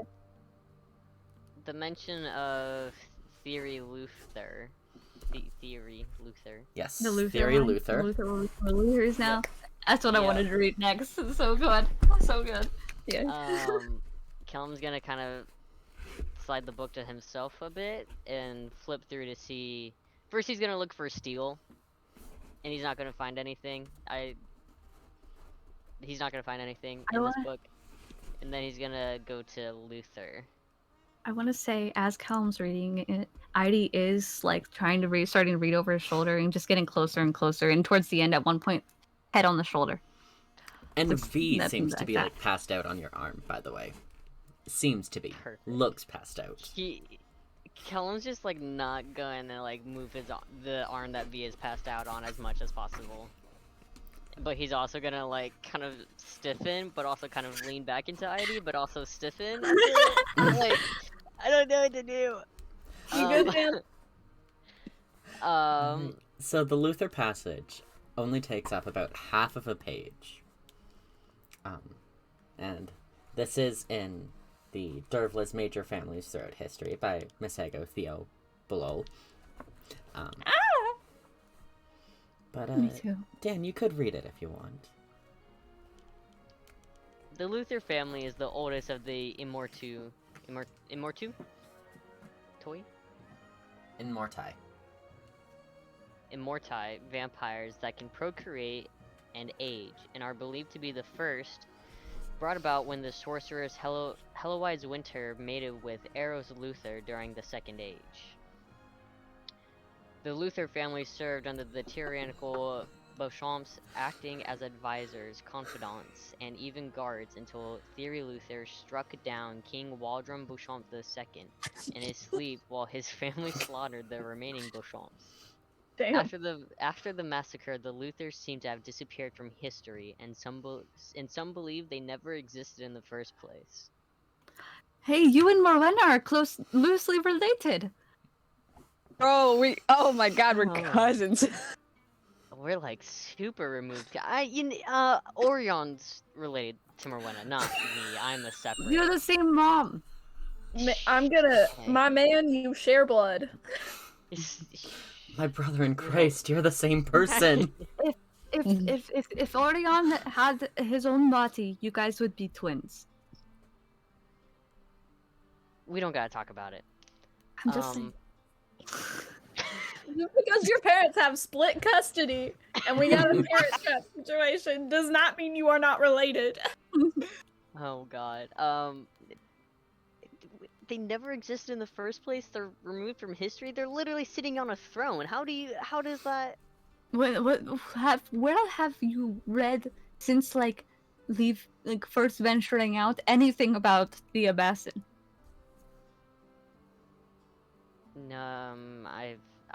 This is my first time really researching stuff, so I haven't really read. No, I mean like hearing about it at the place Oh. itself. Like Yeah, we haven't heard anything about it. We haven't Yeah. like. Oh, the Abbasin. It doesn't. It's like it doesn't exist. So of course, why would your family exist? The Abbasin barely does. Yeah, that's fair. I prefer if they didn't exist. So, I mean, that's fine. I think it's interesting. They care so much about power and claim to the throne, yet the world doesn't even know about them. So they're kind of just egotistical assholes. Yeah. Fuck the Luthers. Mhm. Get the fuck out, Lu. Lou's quite literally fucking a loser. Pixie, somewhat 13. That's gonna change. Excuse you.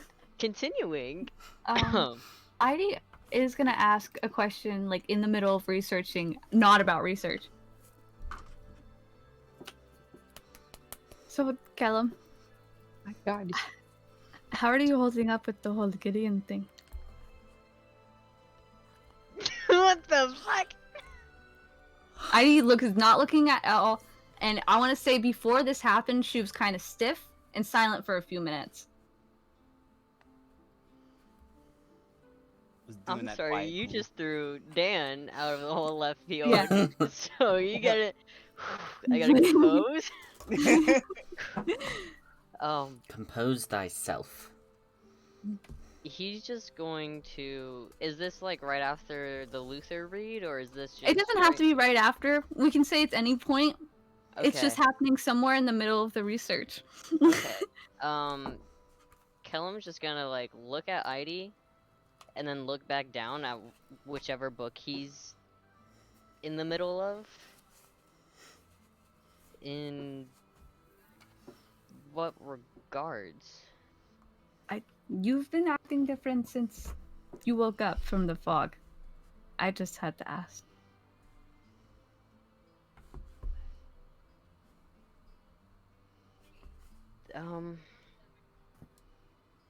I guess the way I see it is Gideon made his choice.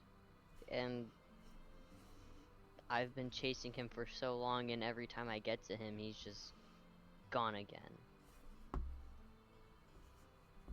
And I want to be able to live my life and not just chasing after a ghost who doesn't want me.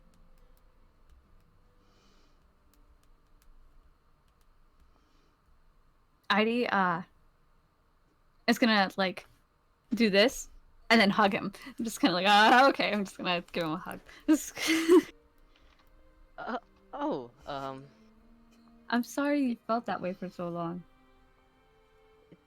It just took someone to help me realize that. And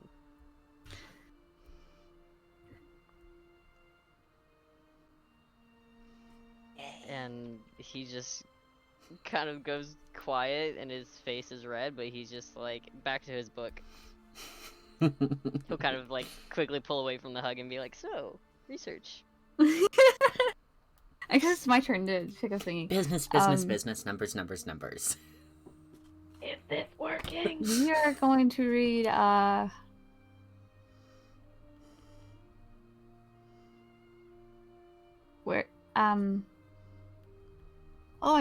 Morwenna the Night Mother from A Brief Guide to the Gods by Kendrick okay. Mista. Morwenna.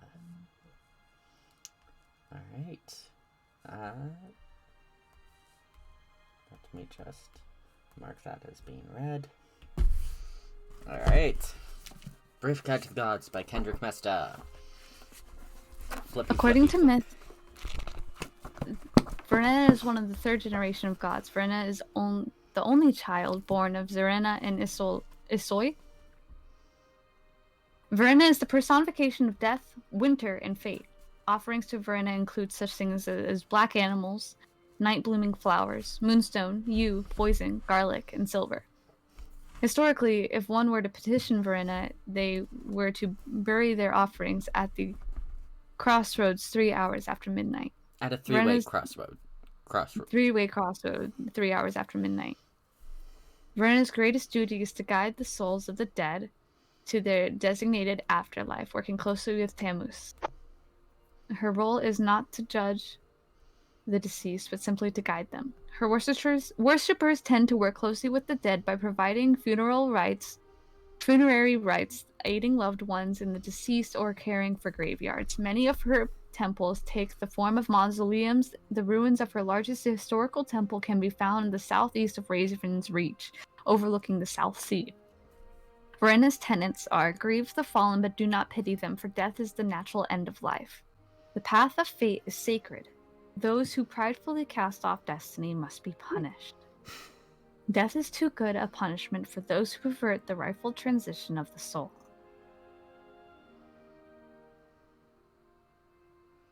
Eidelia just kind of gonna like nod to herself, but making a note to herself about what she just read. Specifically nodding at the 3-way crossroads 3 hours after midnight. She's not gonna say anything about it though.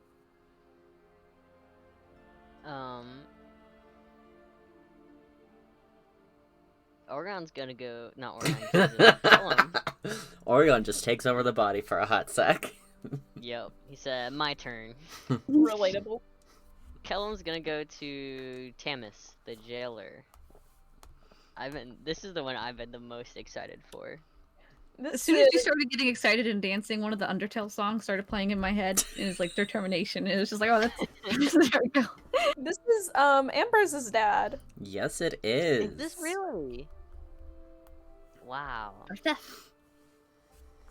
Other code. All right. Jailer. According to myth, Tammuz is one of the second generations of gods. He is the child of Adar in Edite. Edite. and bore no godly children of his own, though he supposedly bore many demigod children. Tamus is the god of afterlives and the dead, acting as judge and jailer for those who have passed. Tamus works closely with Verenia, but is much less liked. Those who worship Tamus specifically are few and far between, though he is honored during funeral rites. Even in ages past, Tamus was more feared than revered, due to the fact that Tamus guards the afterlives. The superstition was formed that if you spoke his name out loud... Out of blasphemy. Oh, you changed it!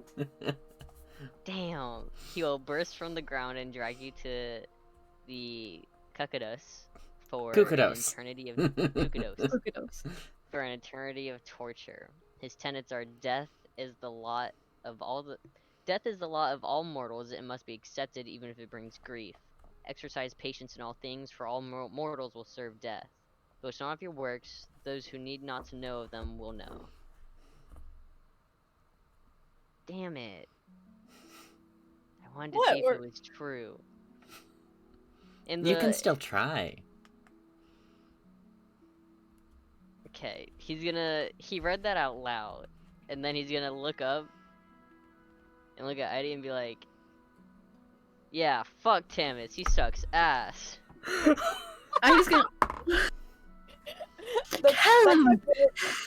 Dan, can I get you to roll a d20, please?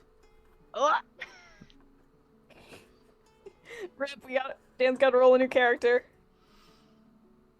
No, y'all just gotta rescue him. 4. A 4? A 4. You want me to roll again? I get advantage. It's a 2. I'll take the 4. Okay.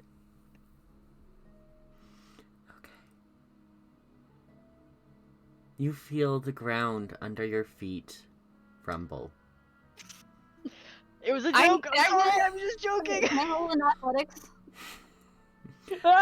And the rumbling stops. I would have picked up Kellam in that. To like, no, you're not falling in the hole! Okay. Oh my god. I would say my belief of gods is getting a little bit more real. Holy shit.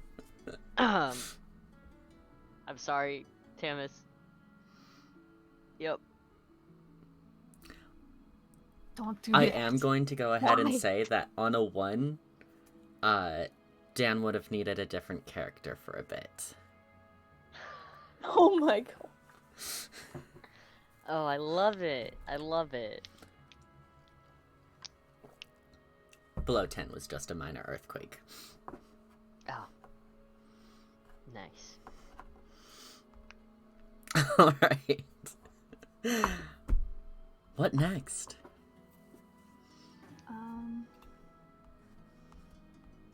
I guess I'll read about Nodine, No Dione?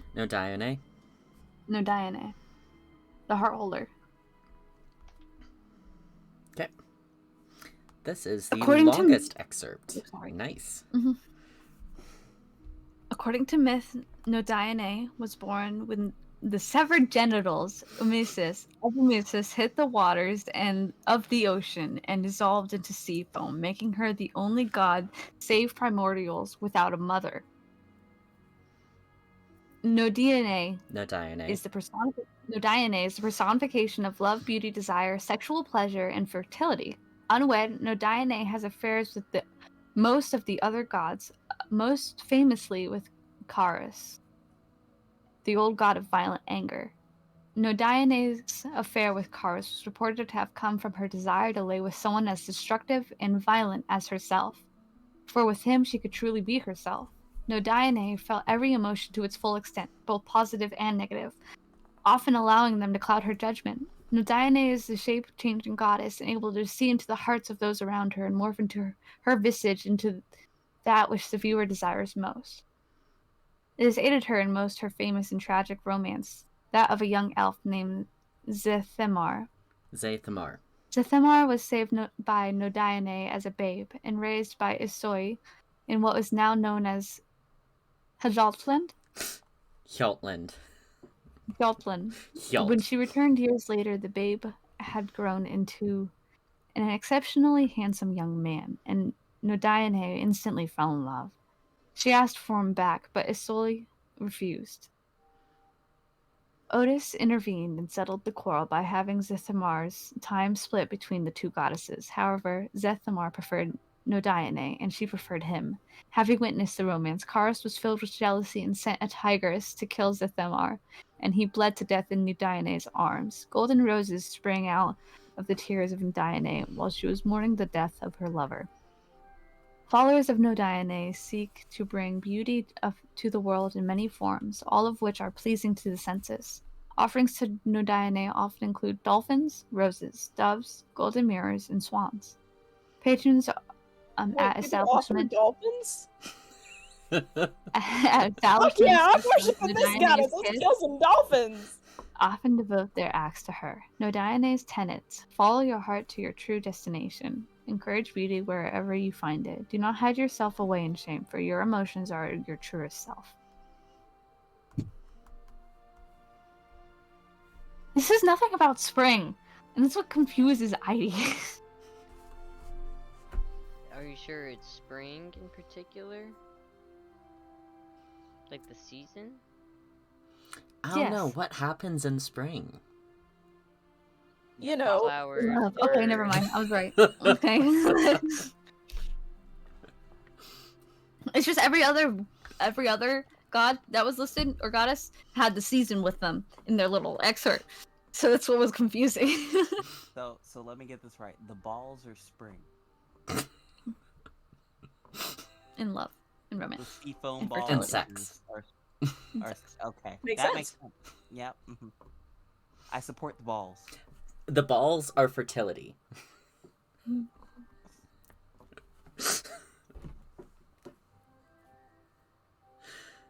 It makes sense when you think about it. Oh, it absolutely does. When they say grab life by the balls, do they mean Okay. this is what they mean? What's next?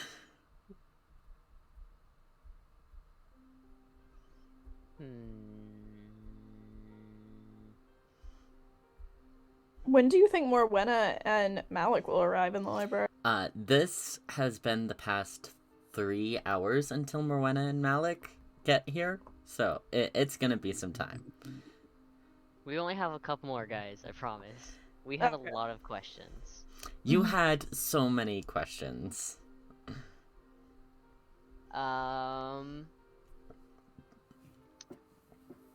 Kellam's gonna go to Ota, the Earth Mother.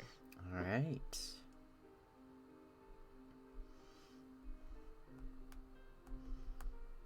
According to myth, Ota is one of the 4 primordials, born of the potential itself. Most of the major gods are descended from her in some way.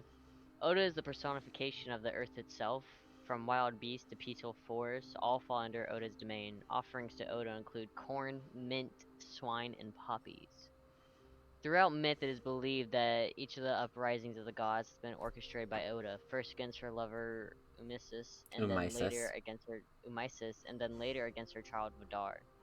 Ota is typically worshipped by those with a close connection to the land. Centaur farmers, woodworkers, and stonemasons are included in her followers. Ota has no designated temples, instead worship is offered by working with the earth, caring for her beasts, and aiding abandoned women and children. Her tenets are embrace and respect that which you cannot control in this world. Instead of resisting, one should exist in harmony with it. Protect the untouched corners of the wilderness from exploitation and destruction. There are many who make mockeries of nature, suffer them not to live, so they may replenish the earth. He's gonna sigh and kind of be like, well, I was hoping there'd be more on her powers, but that's fine. What do you mean?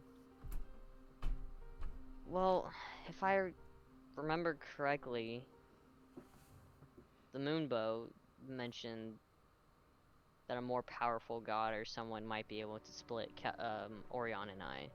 I thought maybe the mother of all gods that would be within her power. I mean, there might be another god who might know who can do that. Maybe. And with that, I'm going to read the Crexus? Is that how you say it? Crocossus. Crexus. Crocossus. Crocossus. Sorry. Harvey Larry Crocossus. batteries. Ambulance batteries. Annulax batteries. According to myth, Crocossus is one of the second generation of gods. Crocossus is the third child born of Vidar and Udite. Edite. Oh, we're always getting it wrong. And mother of Kita. Kita.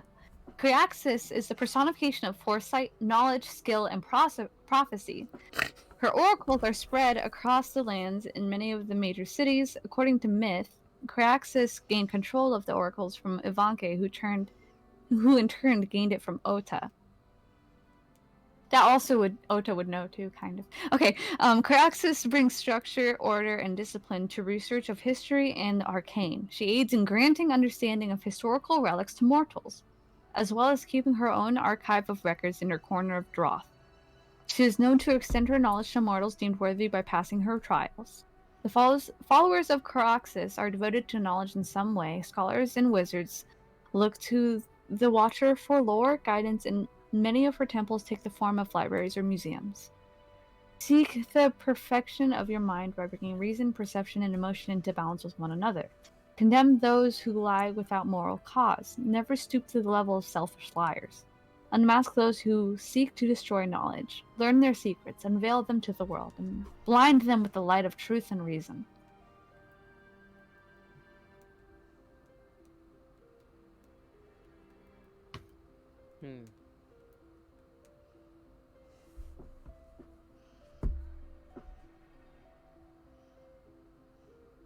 Knowledge is what they're all about, and I thought if there's a way we could get a hold of them, maybe we could ask. Said we could get like knowledge from them by passing their trials. I suppose You're not it'd be there. worth a Well, shot. I'm just saying, like, as I couldn't tell if that was Lace for a second. I was Yeah. like, huh? no, that's me.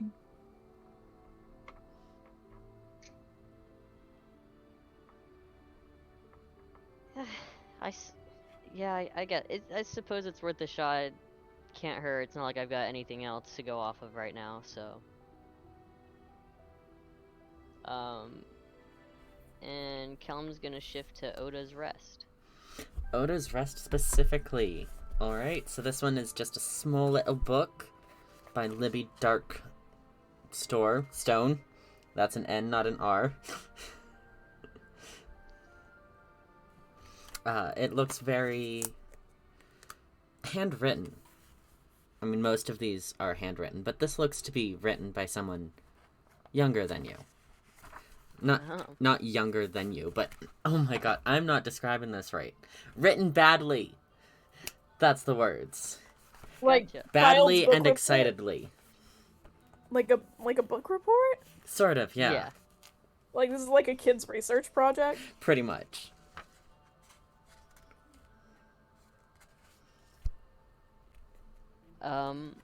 Oda's Rest is a small town in the northernmost point of Koras, and while the town itself is unremarkable, Oda's Rest's claim to fame lies in its massive tree. In the massive tree, a short hike to the north of it. Oh my god, there's not a. The north of it that is believed to be at least 5,000 years old. That was all one sentence. Yeah. There's a comma. There's two commas. There's commas, that's fair. This tree towers above the canopy, acting as a landmark that can be visible from kilometers away. The trunk of the tree alone is approximately 20 meters in diameter. This tree is not only a wonder in its size, but also in the fact that it is a deciduous tree that not only thrives year-round, but never sheds its foliage. If you are ever near Oda Rest, I highly recommend visiting it. Well, that was informative. So this was a tourist review of the tour. This Pretty is a much. Yelp review. we will stop to buy. Whoa, hold on! I forgot the house names for Heidi's family. Give me a second. Eidelia Um, Hyrone? no. We'll stop by House Eidelia at some point. They'll have more about Otto's rest. It takes part in our rituals.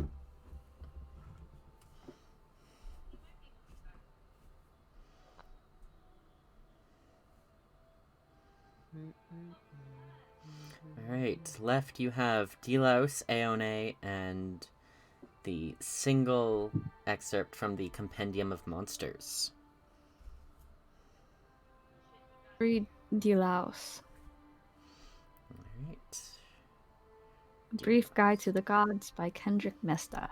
The Shining One. According to myth, Delos is one of the fourth generation of gods. He is the child of Otis and Yara.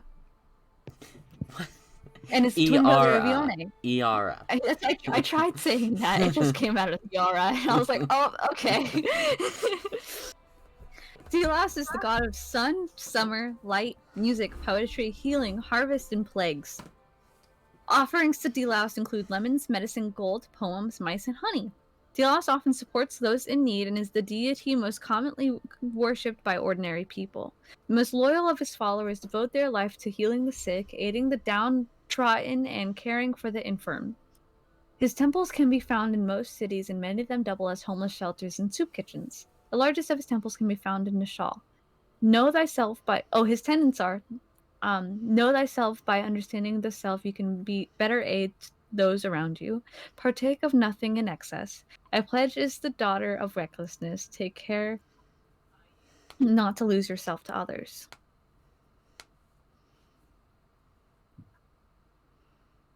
I was reading that. There was something about his gift. I mean, it doesn't seem like these go into too much detail, honestly, just generalized. You might need to go to an actual temple to Read more about it. yeah.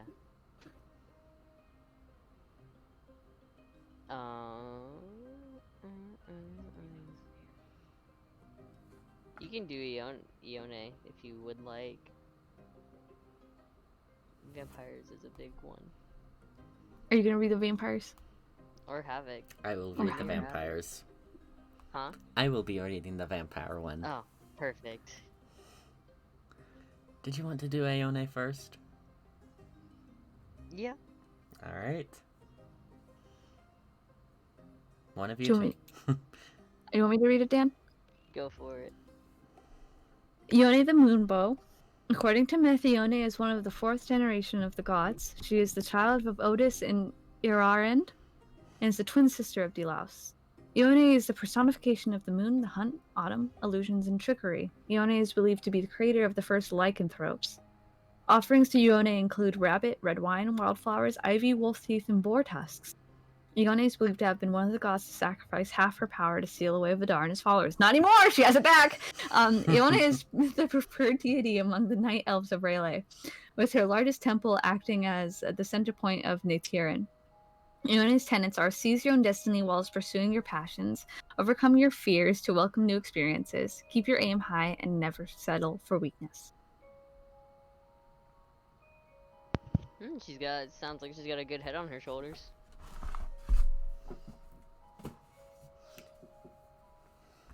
Not like Adite. All my homies hate Adite. Two of my homies. The two of them. I don't know, one of them really likes Adite.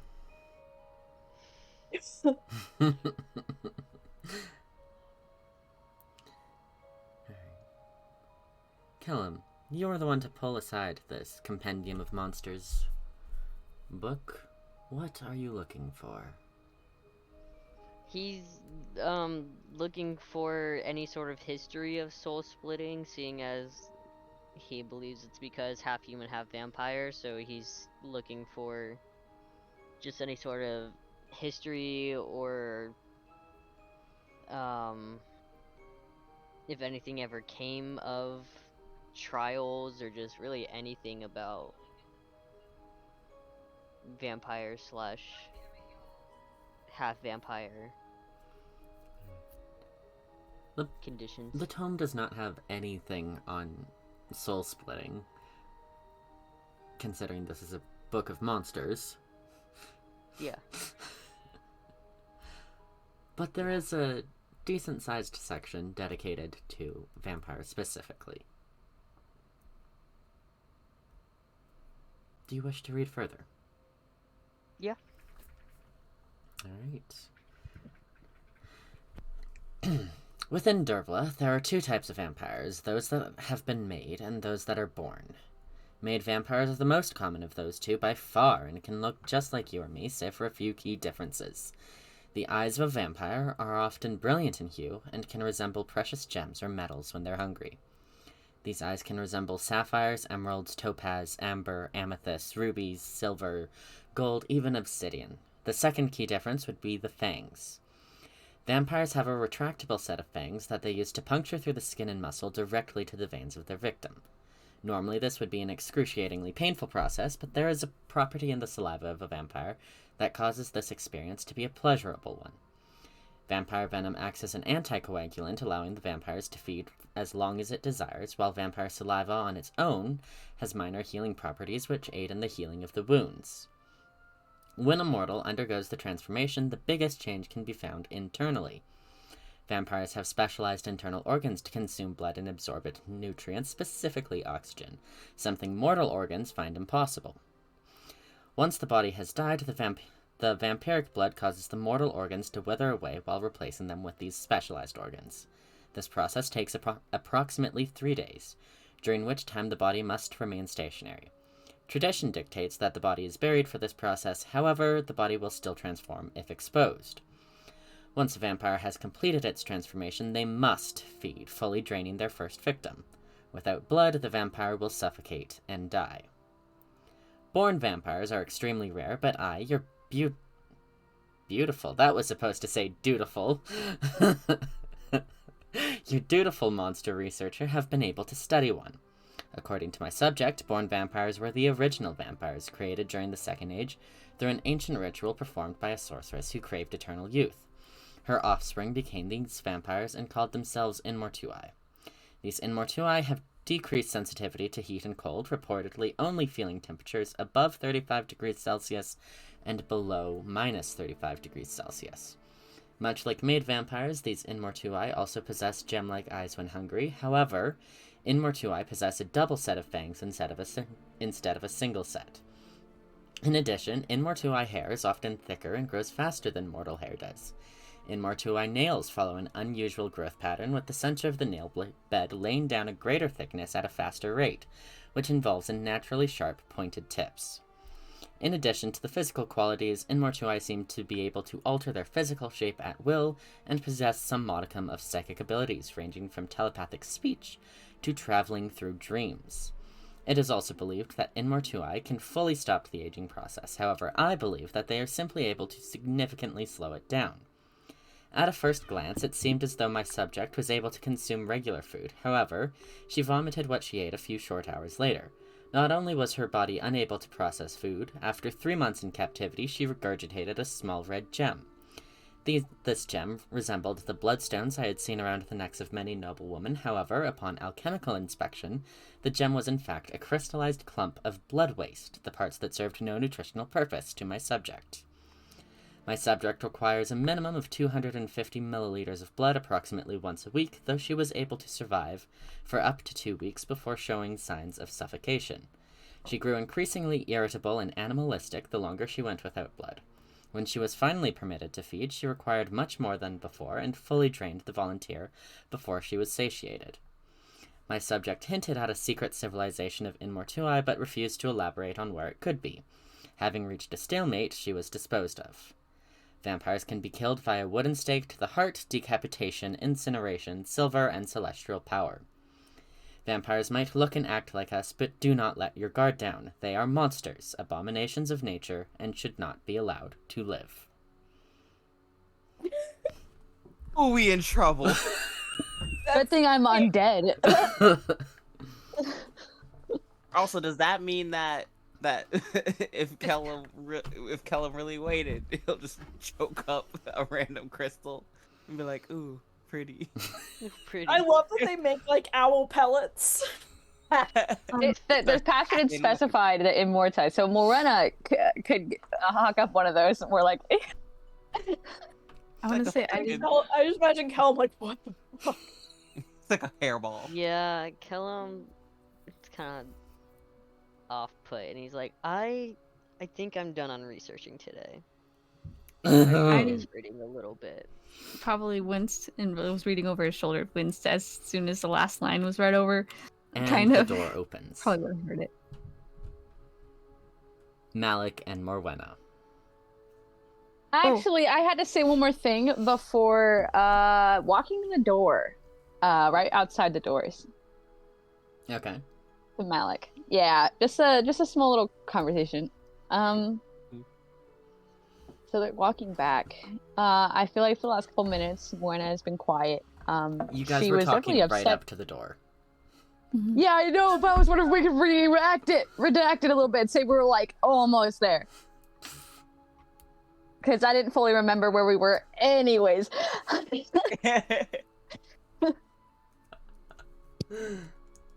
I just needed to add something. Say your words. That, yeah. One more thing before we go in, Malik. Why didn't you say anything when they started yelling at me?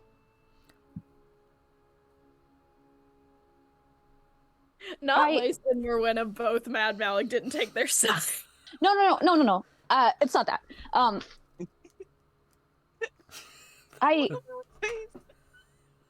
I suppose maybe there was a better way I could have gone about that, but I don't believe her reaction was a valid one. I'm sure you heard. But Lace asked me the same thing. I don't. Oh, don't get me wrong, I'm not asking you to agree with what I said. I just, you kind of just stood there and did nothing. Yeah, I don't know what you would have wanted me to do, either of you. And I will say, out of character, not that anyone heard it, but every now and then I'd go, guys, and like, it was drowned out. I don't know if Discord caught it or like the audio. heard it. It just got drowned out. Because that every now and then Malik was like, okay, maybe we shouldn't, you know, and then he just stopped because there was no Lace was like emotional. Morwenna was like, I'm right, and so Malik was like, you know what, I'm not gonna, I can't, there's nothing. So he tried.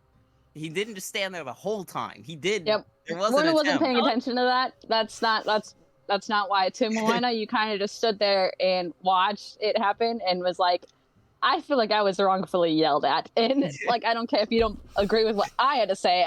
I don't think I should have got yelled at. Malik was just like, the girls are fighting. Yeah, Malik was literally like, Mom and Dad are in a divorce. Okay, can we like, explain this in character? In character, yes, in character. Malik's like, I tried. I every now and then I was like, hey guys, you know, but like you guys were in a whole screaming match. There was no. I was not screaming at anybody. She was screaming at me. So, okay, solid tone, same tone. You kept your tone level, but just because you didn't raise your voice doesn't mean the intensity of what was happening wasn't equal. I couldn't talk over what you two were already doing. I tried. Just because you didn't hear it doesn't mean I didn't attempt it. I mean, I wasn't gonna deny the fact that you did. I realize you did. You didn't deserve to be screamed at. But you did cross the threshold of what Lace was okay with dealing with. At the moment. Without the conversation being regulated by more than me. Shouldn't have to be regulated so much. With Lace, as much as I hate to admit it, sometimes I've seen how it goes with her, which is, I don't want to baby her grown-ass woman, great adventurer, loyal person, but emotional, as most mortals are. You're immortal. You're emotional. Yeah, you're right. You're emotional. I'm emotional as fuck. I guess I need to get this off my chest before we. Fuck! I just forgot what I was gonna fucking say. No! Okay. I just feel that I'm not looking for you to agree with me or anything. Just listening. I feel like I've done nothing but be kind to you all. And even after Lace yelled at me, I still went after her, make sure that she was okay. And I always came and make sure you're okay. I wish that was handled a little better. All right, I'm ready to go inside now, if you are. Malik is going to pause. And, like, the pause is at first just straight silence. Like, he doesn't, like, his eyes are searching, but he doesn't speak. And then he grabs Morwenna very gently by the, like, forearm. I'm huge. Yeah. I thought I'm you so shrunk large, down bro. because we talked. I thought you shrunk down because we talked. Yeah, but we're back in the city, and so I gotta keep up that I'm part Goliath.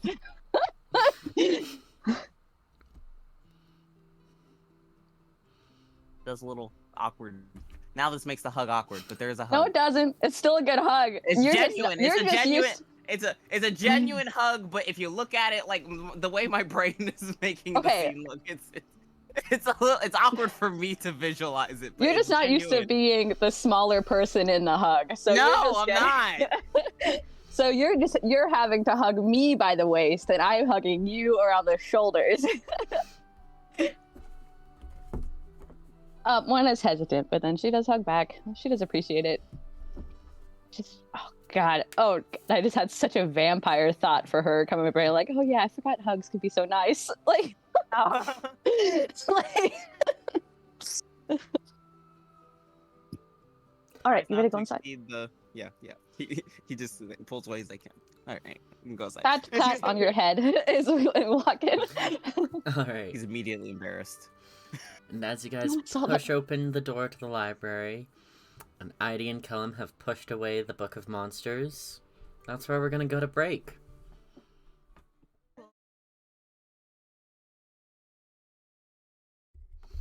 All right. It's okay. So Kellam and Eide have just done their research montage. Lace has done her ocean things. And Morwenna and Malik, you have just pushed open the door to the library thing, just as Eide and Kellam are pushing away this pretty fat book. Thick racist ass vampire book. Yeah, right?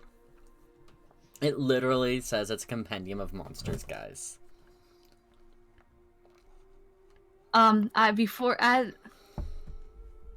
What's the research going? Right as they open the door, I didn't whisper to Kellam, "I don't think you're a monster, by the way." Oh. Oh. And then that's it. Yeah. How's the research going? Great. We just finished, actually. Good timing. Oh, you guys seem to be having a better time than we are. Oh no, I could feel something was wrong, but I didn't want to incline on it. I just wanted to. What happened? What did Lace do? What did Lace do? So it was actually both Malik and Lace this time. Oh, Malik is going to be open about it and show the arm. He pulls back the cloak. Oh, we're not worried about that right now. We're not worried about that right now. He said out loud in front of, I forget the guard's name. Nemine. It was Nemine. He said out loud in front of Nemine that and I'm gonna just like do my double fangs, like show them that I'm like, like, yeah. and then put them back away. Oh, and that there was multiple. Also, oh my god. Lace and I got into an argument. Well, actually, not even. It was. She had a bad reaction to something I said. And so she. Argument entail? I guess so. But then it didn't really go much further after that. Because then she just left after, like, yelling at me. Yeah, she tried to walk away to the ocean. And so we got a god to help us track her down to make sure that she's safe. And when we found her, there, she was laying in this ice. And the ground split open.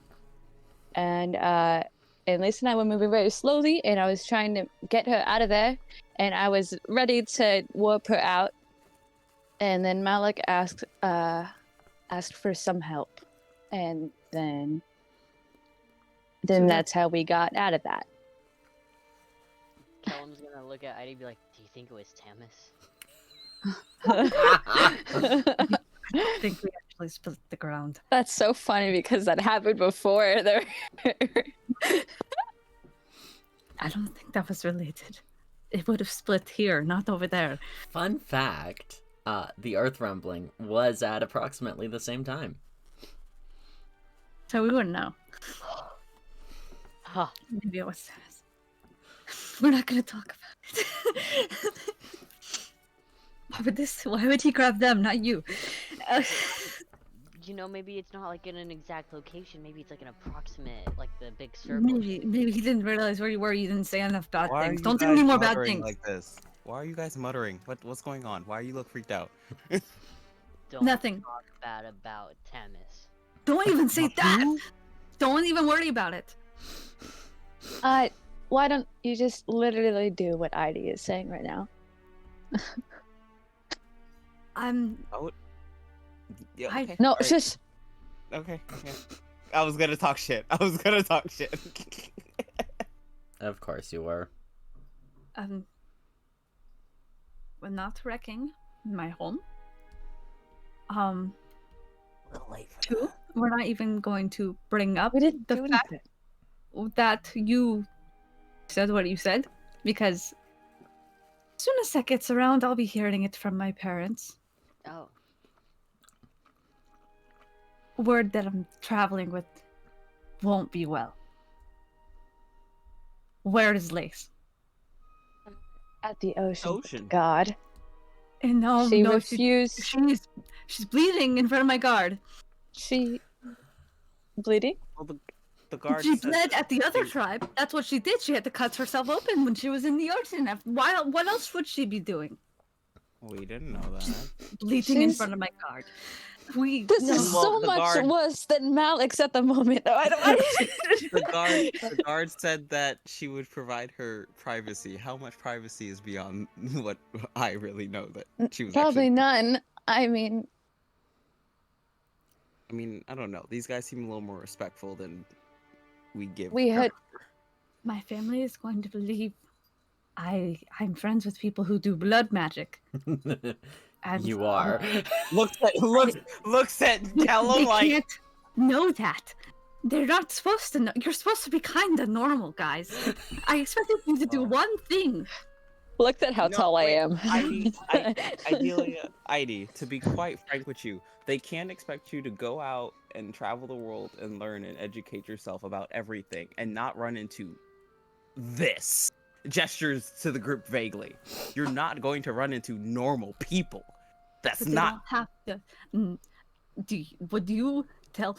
Hey, Mom, I'm doing drugs. Hey, Mom, I'm going to go kill some people. Are you okay with that? okay, I'm gonna like, go hang okay. out with people who drink my mom blood. would be cool with that. I Kellam your You're mom's ashamed. different. in the library. So you're- Kellam remembers the other elk in the library and goes, maybe we should. It's too late. I don't care. And they're gonna find out. Heidi's like, at this point, I want them to know. Like, might as well be honest about it. Nemene's gonna tell Oh my god, Nemine's gonna tell my aunt, who's gonna tell my dad, who's gonna tell. Oh. Then That's a you just go gossip. tell them. Go Um, tell your family outright so they're not surprised by hearsay. Yeah, but I didn't like how the feelings they had. It was tense. It was tense. Yeah. I will I mean, if say you need that us to That support they hear you. whispers. When Heidi said normal, especially after Kellam Yeah. just read about being a monster, he's gonna. But also said you're not a monster before that. Yeah. but, like, But her her reaction. reaction to it and being like, you guys were supposed to be normal. It's And just also kind of saying it's back and forth. It's like, and also I Malik- shouldn't hang around people that drink blood. That was also something. Yeah. Malik explicitly, when he heard I shouldn't be around people that drink blood, Malik looked directly at Kellam like don't don't that in front. Ivy's not paying. Ivy's angry But at the situation. Ivy, No, that's Ivy's gonna fine. recognize it later on and feel really bad. But he's Ivy's just not gonna look thinking kinda about it. dejected and he's gonna sit down. Malik is folding his Ivy arms. would have saw that Big- though. Ivy big and No, she's upset right now, so that's fair. Like, she doesn't have to Mm. react. I was just Yeah. in the moment. You guys deterred too soon. Okay. No romance for you.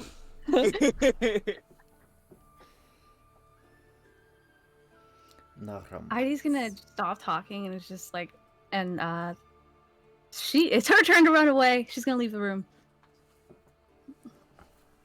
I really don't believe splitting up. But Morna's not gonna stop you. Morna's tired. Just like, okay. You know, It's your frankly, home. I don't know my mom well enough to really care about what she thought anyway, so I can't relate. But like, I don't think that's important right now. I know. I'm just saying. She's like, well, how would you feel? Well, I don't have that, so I can't relate to it. I don't. I'm I think it pretty was sure more- I it's think not it an was just- overreaction, but it's just like that was kind of insensitive of her. Just saying.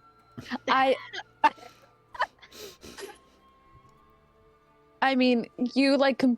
Never mind. I'm too tired for this right now. Morna's like laughing. This is just a lovely time. How's the book reading going? Morna's gonna sit down next to Kellam. Can we? Yeah, it's been good. Figured some things out. Hey, read this over for me and tell me what you think. And if you might know this person or about any of this.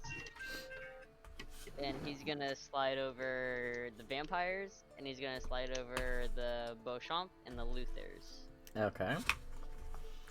The Winters Luthers thing. Please point that out, please. No, that's why he slid it over to I'm Morwenna as a, tweaking. like, a player Which one did you spot. give me first? I'm just gonna read them. What did you give That me means first? Malik has a type, and it's literally the same family group.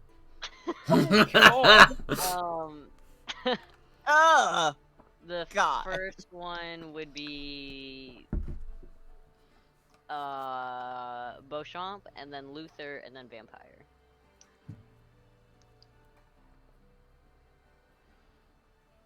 I'm just going over it again. Malik kind of wants to read the Adite stuff. But You he don't know it's doesn't there. He doesn't know what book it is, so he's just staring at the pile like. It's been a fun couple hours. Heidi figured some stuff out, really cool, interesting stuff, but she's not here, so have to talk about that later, I suppose. I mean, did you not figure it out with her? Well, I mean, but she should get the credit for figuring. I don't want to take away her. At this point, if it's important, kind of gotta know. Well, she can have the credit when she gets here. Oh shit! I got some reading to do, guys. Hold on.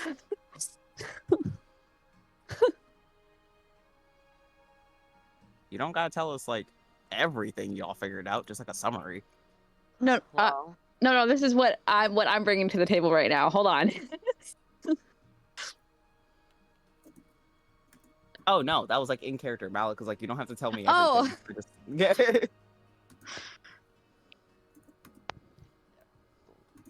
Especially if we're gonna have to deal with family drama. yeah. Heidi Okay. basically figured out the prophecy. Oh. Which one? The one about all of us. Um. Minus Morwenna. Sorry.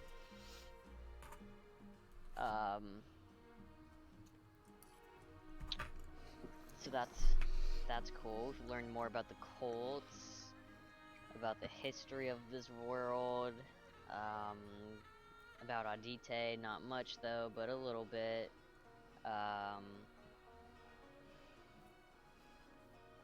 Yeah, I think I'll leave it at that. Kellam's like, I don't know what I should and shouldn't say without ID.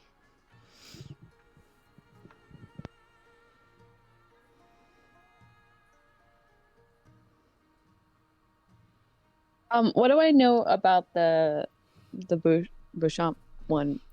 Because I feel like that's the one I know the least amount, but that's the only one I don't have the exact information for. So your knowledge of the Bouchamp family is, you know, what you were taught growing up. They were tyrannical rulers, murderers, taxed the people to shit, honestly.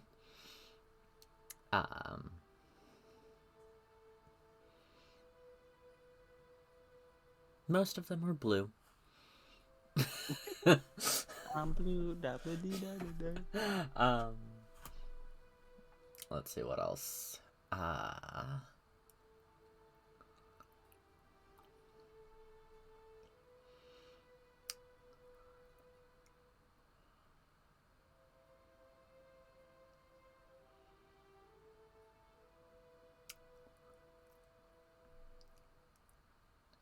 Hey, brain, can you work, please?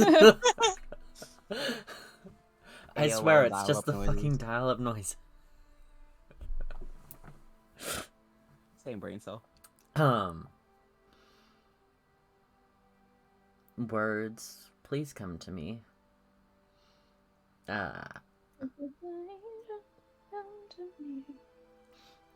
Alright, they were... Pixie. Oh, my legs know. Oh, why'd I drool? the Christian church in medieval ages. Oh, God! That is the version Not of the history that you were Crusades. taught. Okay, so looking up from this one, they were not pleasant leaders. They were insert graphic, gory details here. That's like the whole time, and then Malik hi would be dog. more horrified. Yeah, it's just like and so they were blue. Oh, that sounds familiar. Oh. And yeah, they just all around weren't good people. Yeah, that seems. But Most they tyrants just seem to aren't. be taken over by more of the same people, so Yeah. Can Malik lean over and peek at the books? so the next is Luther. Mhm.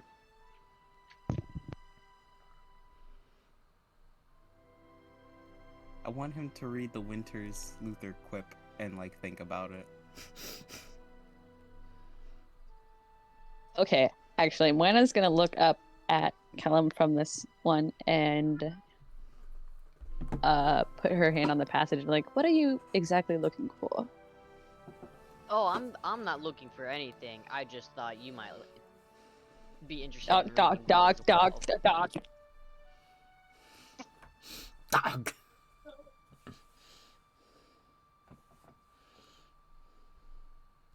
Remember that shipping line? We're just gonna erase it.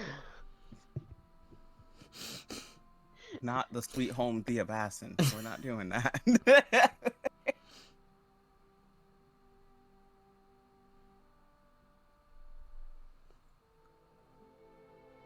Did you find anything on Darfelin in there?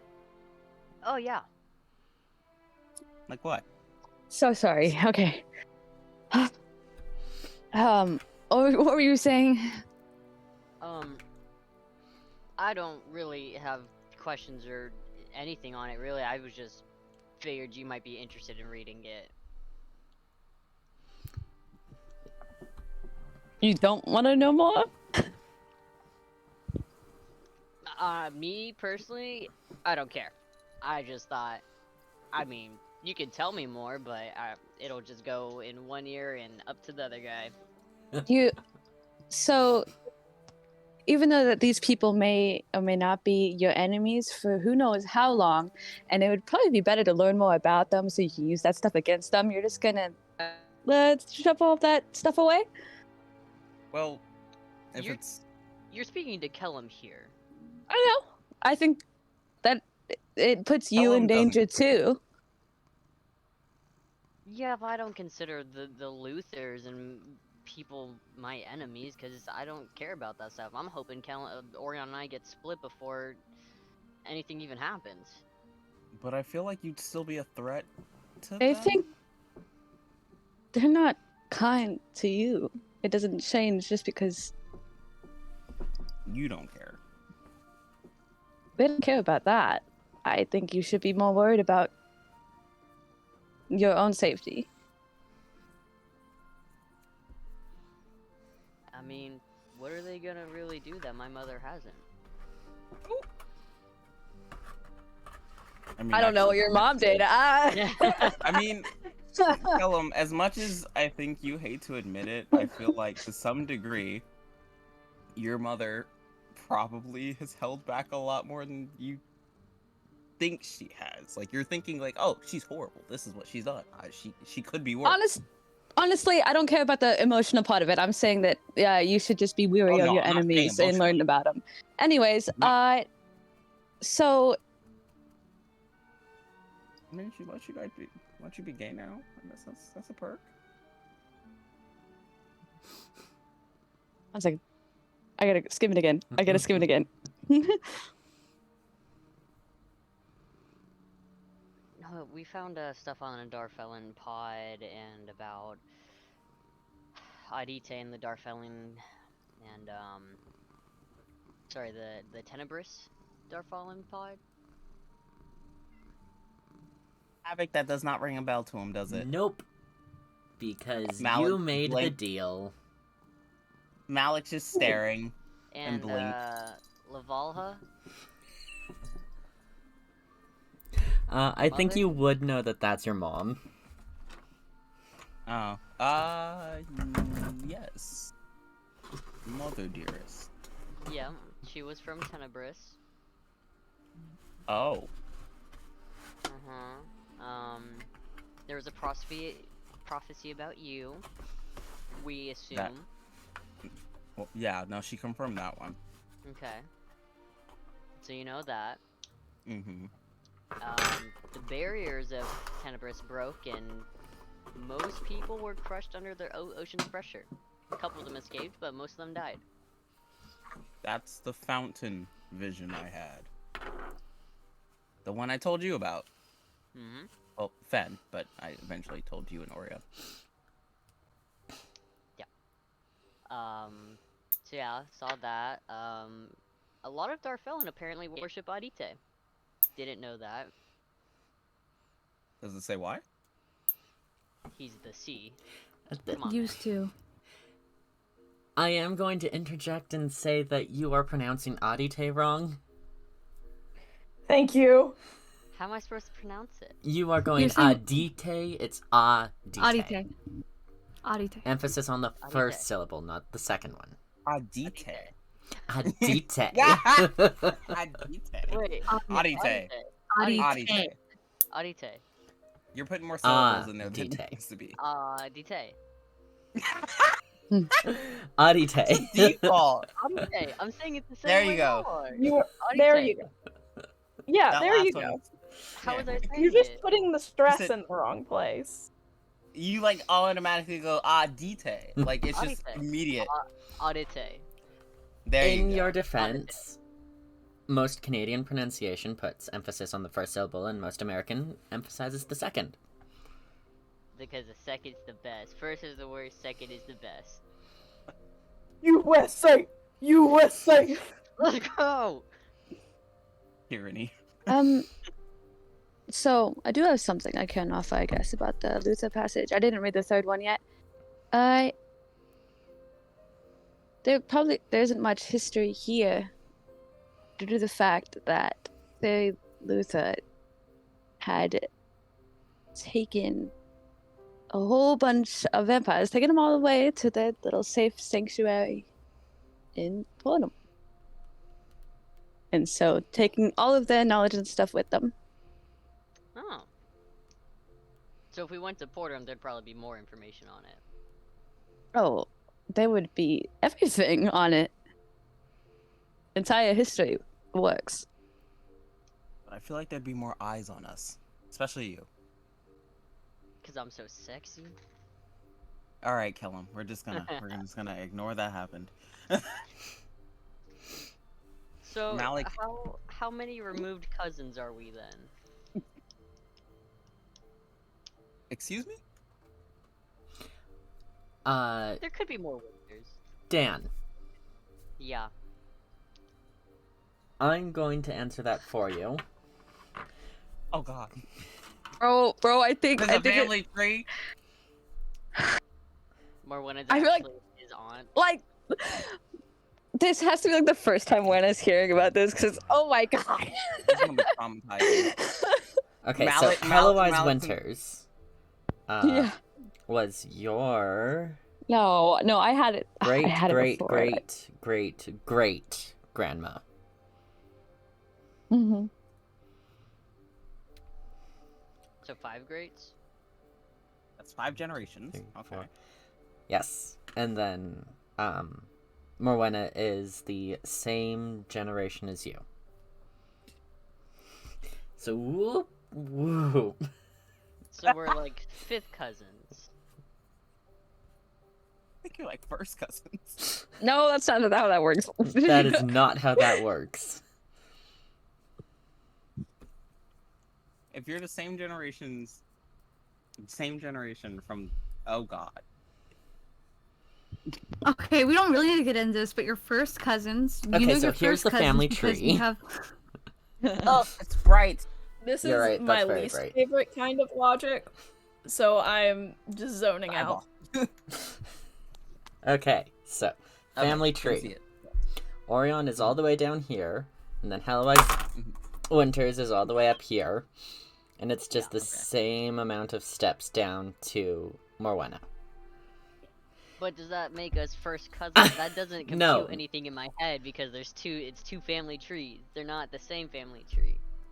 You're like, Like they are, but they're like 2 The different... common descendant is Morwenna's great. It goes like this. Like an X.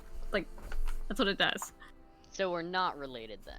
You are. Only very After Hellawise. distantly. By very, very, very distantly. Okay. So yeah, we're like super removed. It would be legal for us to get married in all states. In the back of Malik's mind, the horrors. Just hears cousins and goes, oh no.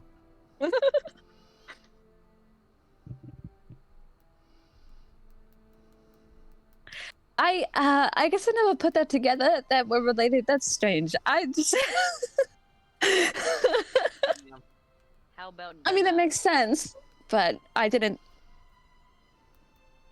There's no family resemblance. Sometimes it's better to not think about it. Oh, I could change that and no.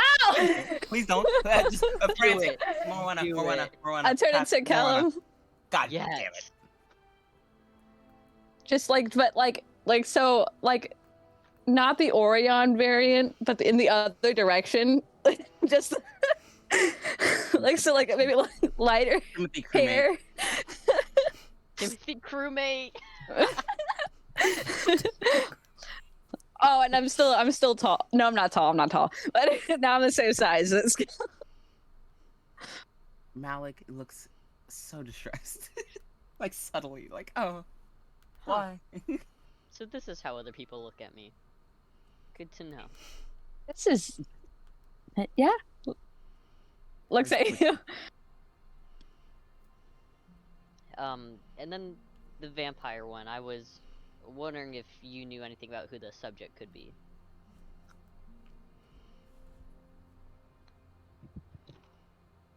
The subject is not mentioned by name. However, Morwenna. Yes. Let me check something. You I can just tell unlocked this is memory gonna that hurt. was you.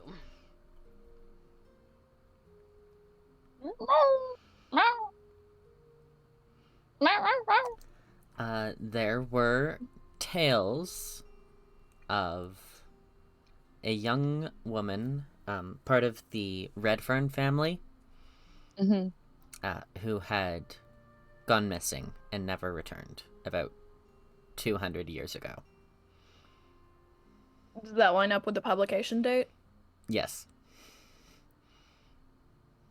A girl from the Redfern family, I believe. It was before my time. Okay.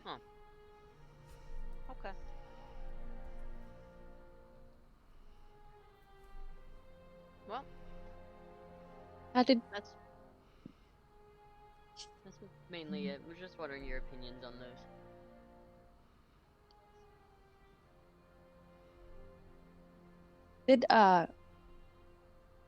Can I remember that this is the book that they were sliding away when we walked in?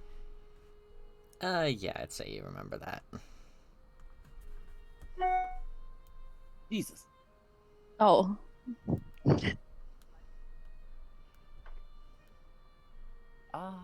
I didn't see what your disdain was earlier.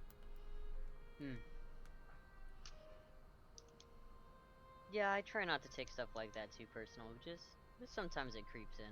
It's been a rough couple weeks too with Danville and everything. So. Well, it wasn't the book. It's the. I mean, more. It was the verbiage. Yeah.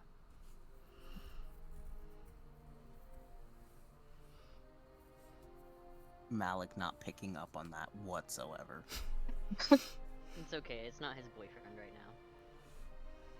No, like he hears the conversation, but like he doesn't the conversation shift he doesn't pick up on, so he's just sitting there like, this is fine, like just existing. I think some of this would be better off explained by Eide. I think she understands it better than I do. If we'd like to go find her. I'm a little concerned about Lace. Yeah. She had a guard, right? Yeah, but still. I'd say Lace gets back to town right about now. Oh, blood. I mean, we don't know that they're in the library. I don't know where Nemini's gonna take her. Probably would see Eide No, if anything. Nemine knows that they're in the library, and we told Lace that we're gonna go to the library too, I think. Oh, okay. I feel like if Lace has to be heated up, we might get taken. You might just get taken back to the house. Oh yeah, because I imagine her hair is basically frozen now. Her hair is a block of ice. Jesus. Yeah, Lace, you are brought to the Hyrone house and set in front of the hearth, while Eide is in the great house doing things with her parents. Oh my god, Thank she's you, having Nemini. the LGBT talk. She is. She said, "Mom, Dad, I have to tell you something. My friend's a vampire." Promise to get mad. Well, actually, two of them. One's only like partly they're transitioning. Not the transitioning. Damn, I hit too close.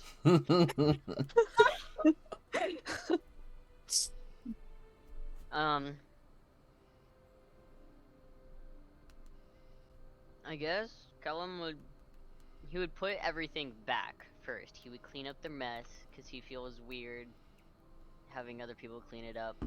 Oh, Havoc. that other book I mentioned in DMs on Snapchat yet? It doesn't have to be tonight. I know we kind of bombarded you with culture. Oh, fuck me. That wasn't on the list. I forgot about it. Yeah, it is low key. Kellam is just going to rummage through the shelves for a second, and then pull out a book or scroll that's labeled, and then just put it in his bag. You're He has the satchel now. stealing? It's a library. You check stuff out, you return it. Is that not how it works in centaurs colonies? Well, because they don't leave. Well, We're staying they're here not for, like, leaving. Technically, if honestly they have high perception like ID, they would probably see Kellam do that and then probably not say anything. I want to say that because they will be like, "Where is it?" before you leave. Like, where is it? I think. Oh, like if he leaves the tribe, they'd be like, "Bitch." He wasn't like trying to be stealthy or anything about it. He was just like, "Oh, a book, boom, Let me pocket this for later. A bug. a bug." A bug. He said thievery. Ew. Kellam not even trying to steal. Steals. 16. Ah. I think it's just like Lace's modifier to thievery. Its modifier is 3. Okay, yeah. No, scratch that. Lace had 16 to thievery. You take the book. You put it in your bag.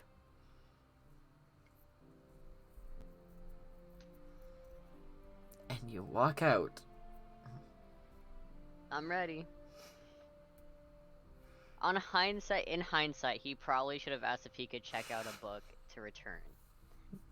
I get it. I understand, because you can't do that in libraries because they have metal detectors that go off whenever you walk out with a book that you didn't check out. I get it. They have. Repeat that sentence. They have metal detectors that go detectors. off.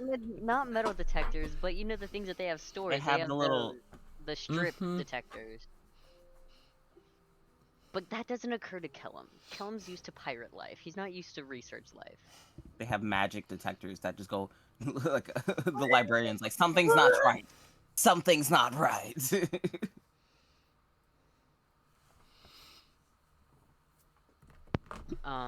Should we wander till we find them, or Probably not. And I will be like Morwenna again. I mean, as long as we stay in the city, then we're fine. Or town, or whatever. I mean, we're fine until they start a witch hunt. Looks at Malik. I was there too. Is what I mean. Okay, well, fine. Next time we go into a village where apparently this kind of shit's hush hush, muzzle me. No, Be too into it. control yourself. Well, I don't fucking know that everyone can listen in on shit, and sometimes making sure my friends are okay is more important to me. You just assume the worst, and maybe just don't call me by my like race or something. Maybe just Well, say how the fuck that else do I I- was like, being at egotistical, At even the though I don't think I moment, was. You kind of were. At No, least to Lace's standards. Yeah. that doesn't. So to not your standards, but to someone else's standards. That doesn't make any sense. Kellam walks out and goes to the house. He's like, I'm going with you. I see you leave. He goes, damn it, I can't sneak away this time.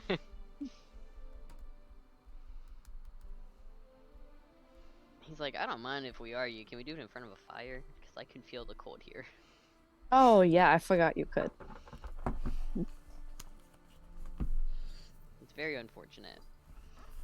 Yeah, I think it feels lovely. Oh, I'm so happy for you.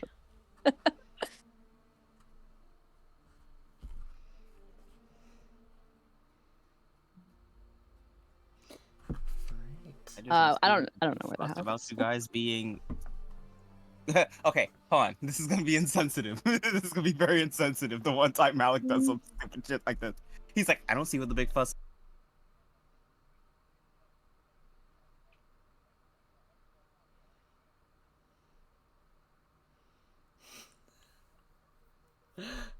Okay, when you said it was going to be insensitive, I'm like, oh god, Lou's He's not going gonna to be slur some sort them. of assist, so I muted everything. But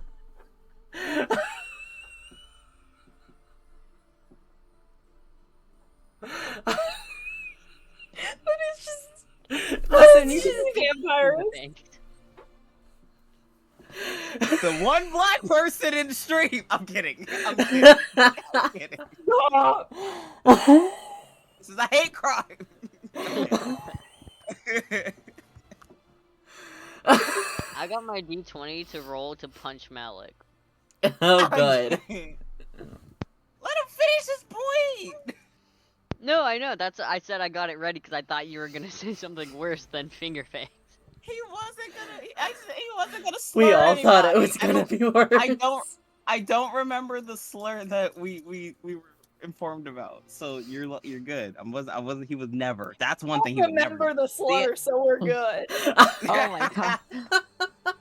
So he I does don't the remember finger the slur fangs. either. He's like, I don't really feel like it's that big of a deal. Like I said to Heidi, there's so many people in the world. You can't go around assuming everyone's gonna be like you or, you know, have the same moral grade as you. Like, yeah, there are fucked up people out there, but because Did you look over my shoulder and read the third book? no. Well, if you did, it would have said that we were monsters, and that we shouldn't be trusted, and that we should be killed. Well, All yes, of us. we're humans. Humans are fucking monsters. You seen what they But- done to the ocean? But just because you and I know that, that's not what the book says, and people will stupidly The follow book's the wrong. book. If that is your only source of information on a species in a small area that is not commonly left and ventured from, and that is what you were grown up and taught, don't you think the moment you saw one, you would immediately say, it needs to die. It's evil, it can't be trusted, it's going to kill us all. We kill it before it kills us.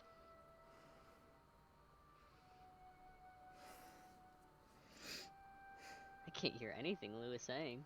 I know, I can't either. Oh. Huh.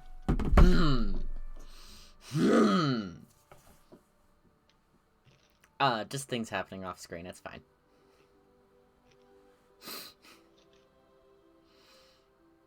I Lou, think we were you speaking? No. Yes. No. Yes. Oh, we can't hear you. Is this intentional? Wait. What's going on? Leave and come back. Yeah, it should save you back in the spot. The stream's just gonna. Everyone's stickers are gonna move. Oh. Oh, I okay. can hear him now. Yeah. Wait, Were say it you again. attempting humor? No. What's going on? Okay, I can hear you though. What'd you say? My inner Malik is too upset. He doesn't want to re-say it. Oh, Malik, it's fine. Just say it. Say it. Oh. Yeah. What? Say it. He's frustrated. He's getting frustrated, angry, and he's flickering.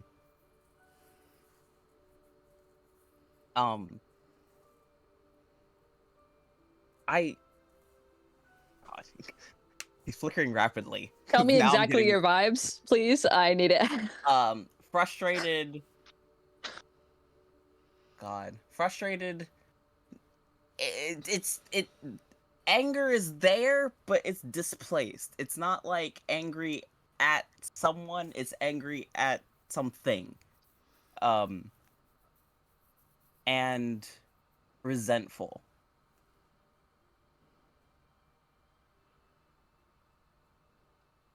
A bit sympathetic.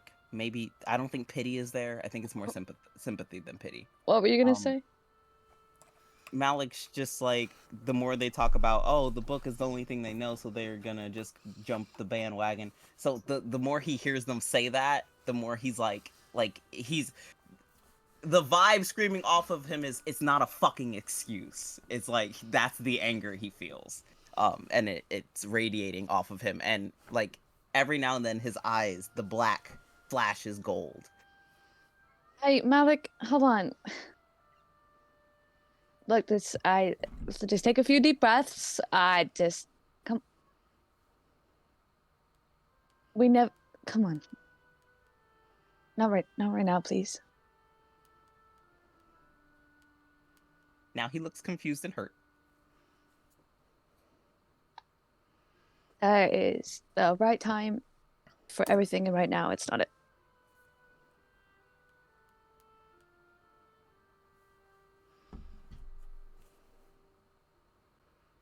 I'm sorry. But right now we need to play nice.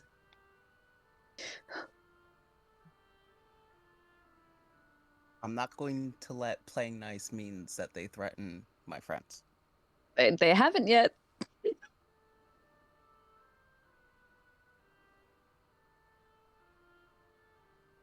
He bites his tongue and just kind of nods. The flickering stops.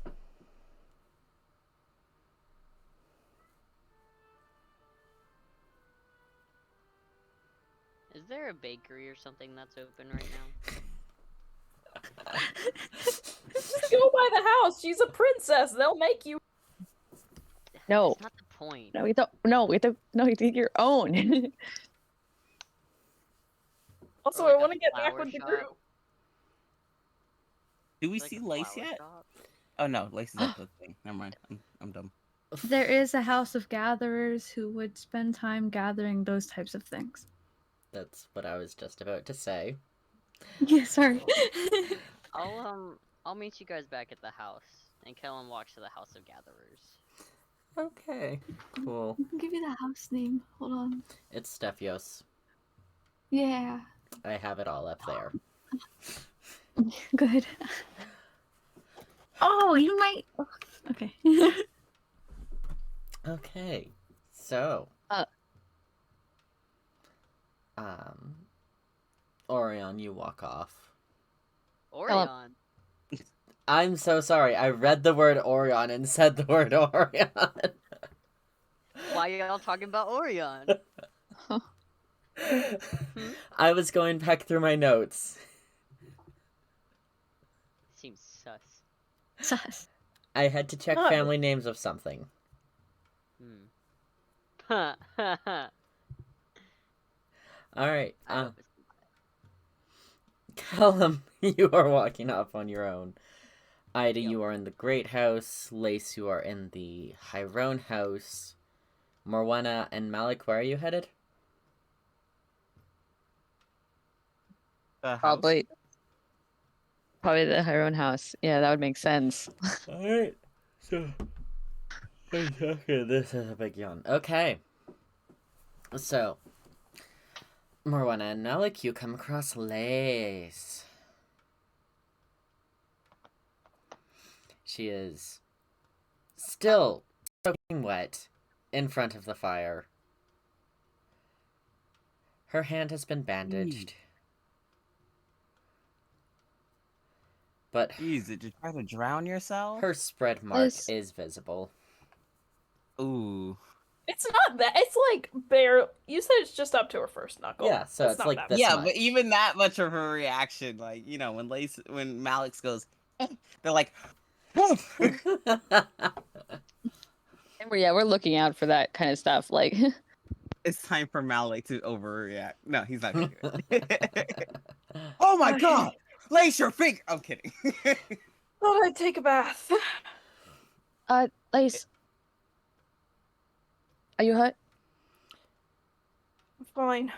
She thought it wise to It's- swim in the frozen ocean. And you thought it'd be wise to interrupt me. Ooh, God. Lace, play nice. You- Was You she should about to kind of- die? I look at Nemine. I look at. She sent out what No, I no. assumed to be a flare. Thank you. Yes, I appreciate you trying God, it's fucking cold. Uh, To say, is Lace visibly low on hit points? Not low, but like has lost some. I'm not bloodied. No, just like, can I like with my insight and shit, like, can I notice that she's hurting? No, this is an unhealthy. Let's make it a heal roll. A heal roll? Okay. I gotta pull up my character sheet. Why is my hair so knotted? In other That's generations, this a would be 25. a medicine roll. A 25. Yeah, she looks hurt. Cold. A little bit frostbitten, perchance. Do you mind if I help? I'm fine right now. I just need to warm up. Morna's gonna hold out her hand for Lace's. Like, come here. I'm fine. Please? It's not like we're in a situation that I need to God. To have Accept the help already. Come on.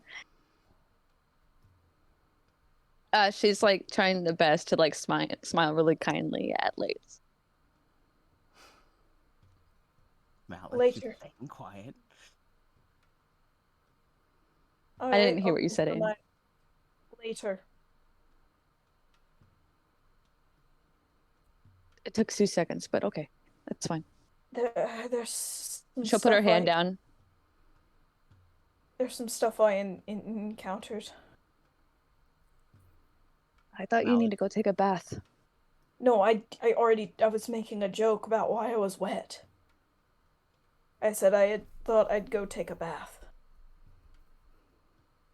That was a joke. I thought it was funny. You didn't laugh? He like chuckled to himself. A little bit. I didn't understand. I just wanted to help you. Go take your bath.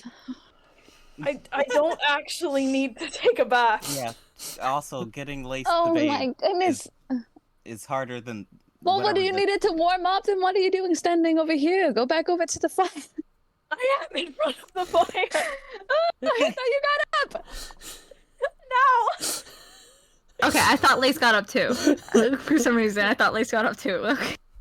I thought Lace was just What's squatting there happening? shivering. We're all so dumb. Malik is going to take off his cloak, and I would say gently, but no, he just kind of flumps it on Lace. Thanks. So Also, what did you encounter during bath? Oh. ID, can I have Rat back?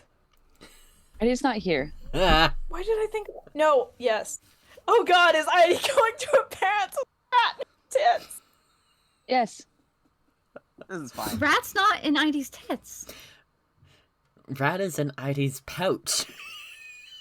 Close enough. No? That's like all the way over here. Out of I'm making That's humor. that's right here. It's down How here. can tits are the same thing if you're not a coward? Lace Also, looking at ID's character art, are her tits really that far out? We If talked Rat about this wanted last to- time. They're slowly getting bigger. They're slowly getting bigger. Yeah. eventually. All right. Is Nemone still there? Yep. Was that a yup or a no? Yep. She's standing, Okay. arms crossed, watching, not doing anything. Seems to be watching Morwenna a bit more closely than the others. Malik is glaring daggers. The minute he does a glance, like look, as first does like, wait a fucking minute, and like the pointed stare is like the minority version of watch yourself, bitch. I see you. Not the minority version. The minority, it's the Negro gaze. I don't think any of us have grounds to disagree with you on that.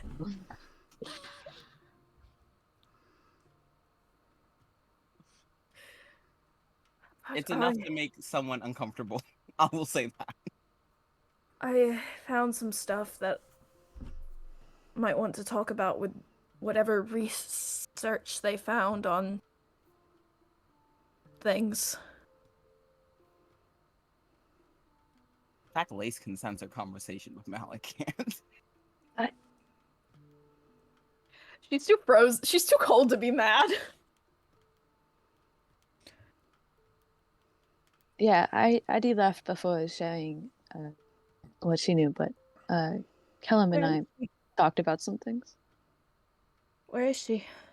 I don't know.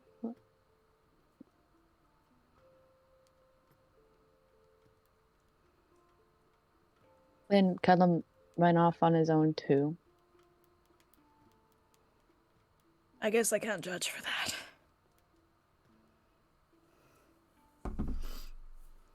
No, can't.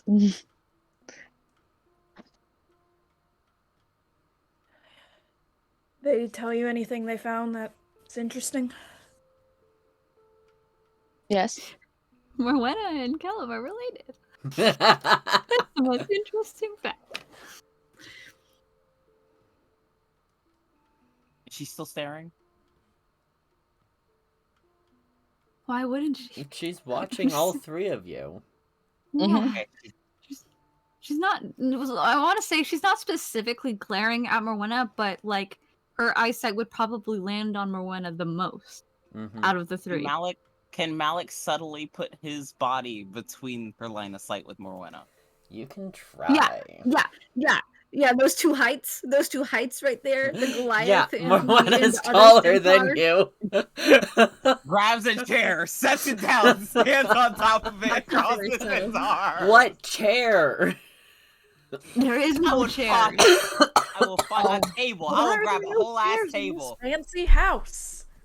Why are there no Centaur. chairs?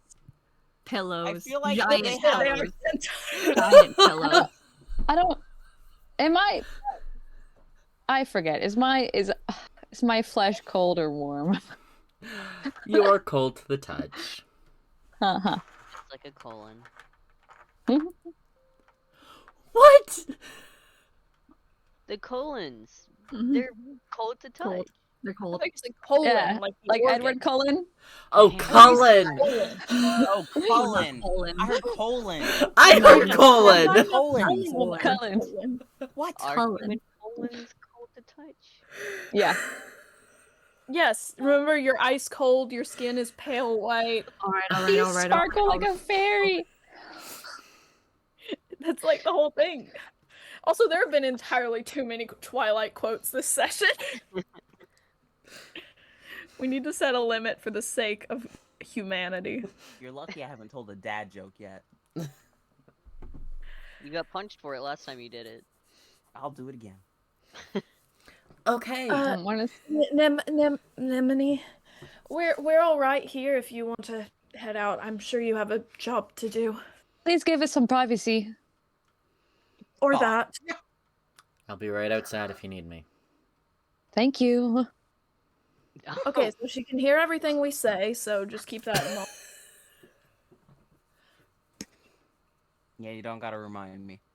And Lace just glares at the door. I don't think she could see it. I don't know, they can fucking... She can probably fucking hear my eyebrow muscles moving. Okay, that gets Malik. He snorts and like covers his mouth.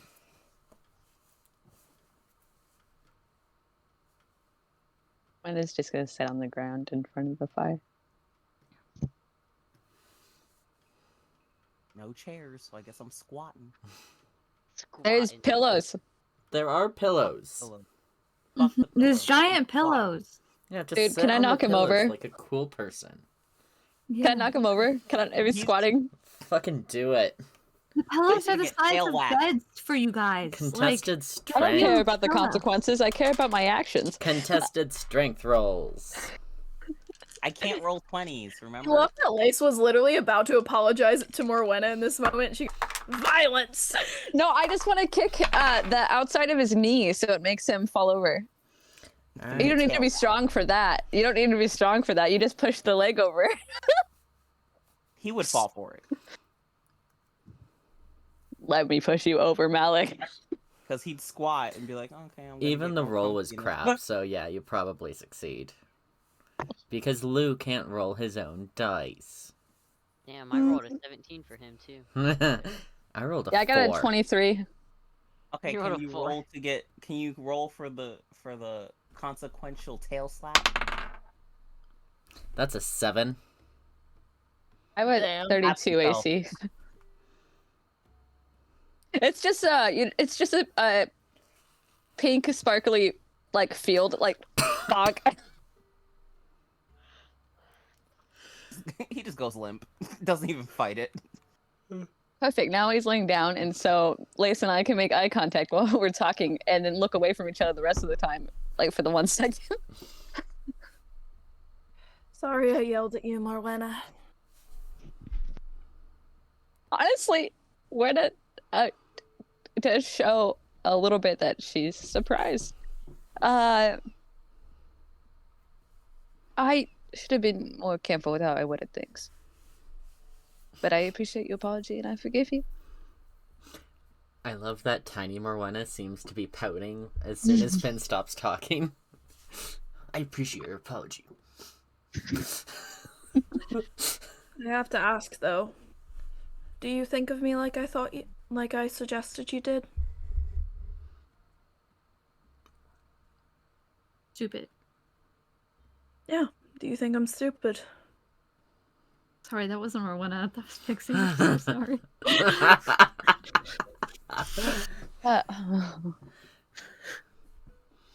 What's your definition of stupid? I suppose yours is more important right now. Well, you're asking. Yeah. Do you If, think of me as stupid? Yeah. What do Yeah. you think stupid is? It's not going to be the same for us. Yeah, which is why I'm asking if you think of me as stupid in your mind. Doesn't matter what I think stupid is. I want your definition for a comparison, please. I don't have a definition. There aren't things that you think are stupid. I Rules think and it's- regulations. I think it's stupid to... I don't know. What about following rules? Don't you think that's stupid? I think it's stupid to let other people dictate your life, if that's what... I agree. That is stupid. Feel attacked. Slumped form and unmoving. Oh, hush you. I think it's stupid when people don't listen because they don't like the source of information. I agree. Malik That can be lifts his head. stupid. But also, I don't think stupid is what you are. I think an action that you do can be stupid. But you're not stupidity in its entirety.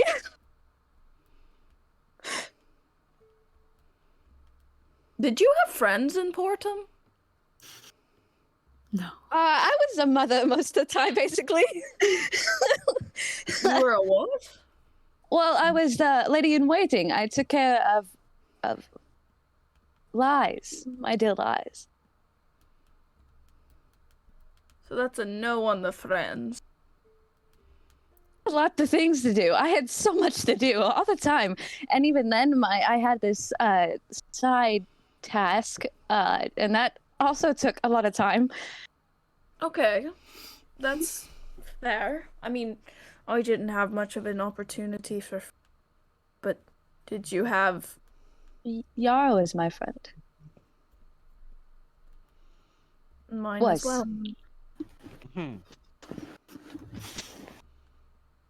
I miss her. Dan, I got a plus 16 bluff, bro. I don't. Wait, was that a lie? Yeah. Havoc, make him roll. You didn't know though. You didn't try to contest it. Because I didn't know, but you still have to roll to lie. It depends on the lie. I'm not the DM. Can sorry. you repeat what you said? I have been I was spacing implying out. that Yara's not my friend anymore. Oh. Okay. Which I've said in the past too. So this has been a continuous thing that I'm not friends with Yara. Mm-hmm. Roll? Nah. Not this time.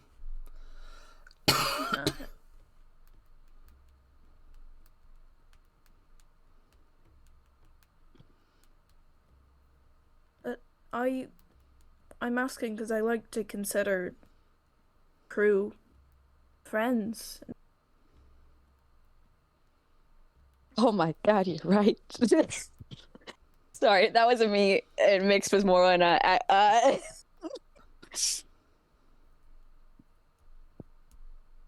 Oh, I guess I do have more friends. Yeah, but, you know, making them feel like shit for stuff isn't, you know, the best way to manage friendships. That wasn't my intention. I know that it doesn't fix what I did, and I need to work on that still, but I did not intend to hurt you. I know you didn't, but it still happened. Yeah, but now I learned from it, and it won't happen again. That's a truther. Thanks for clarifying.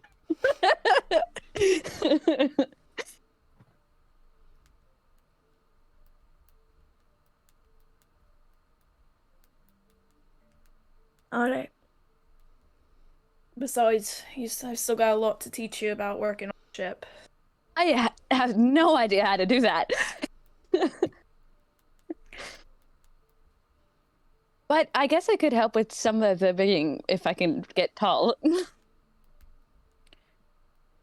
It's more than height.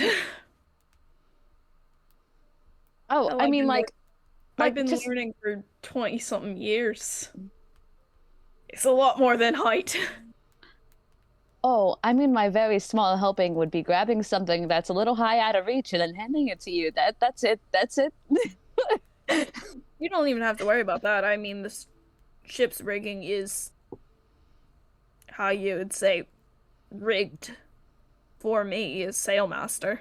Oh, was that a dag joke? You let me do my job as healer then and heal you.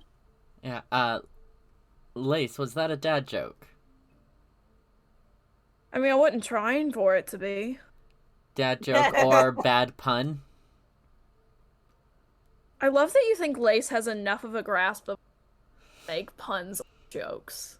Okay, so we don't take the psychic damage.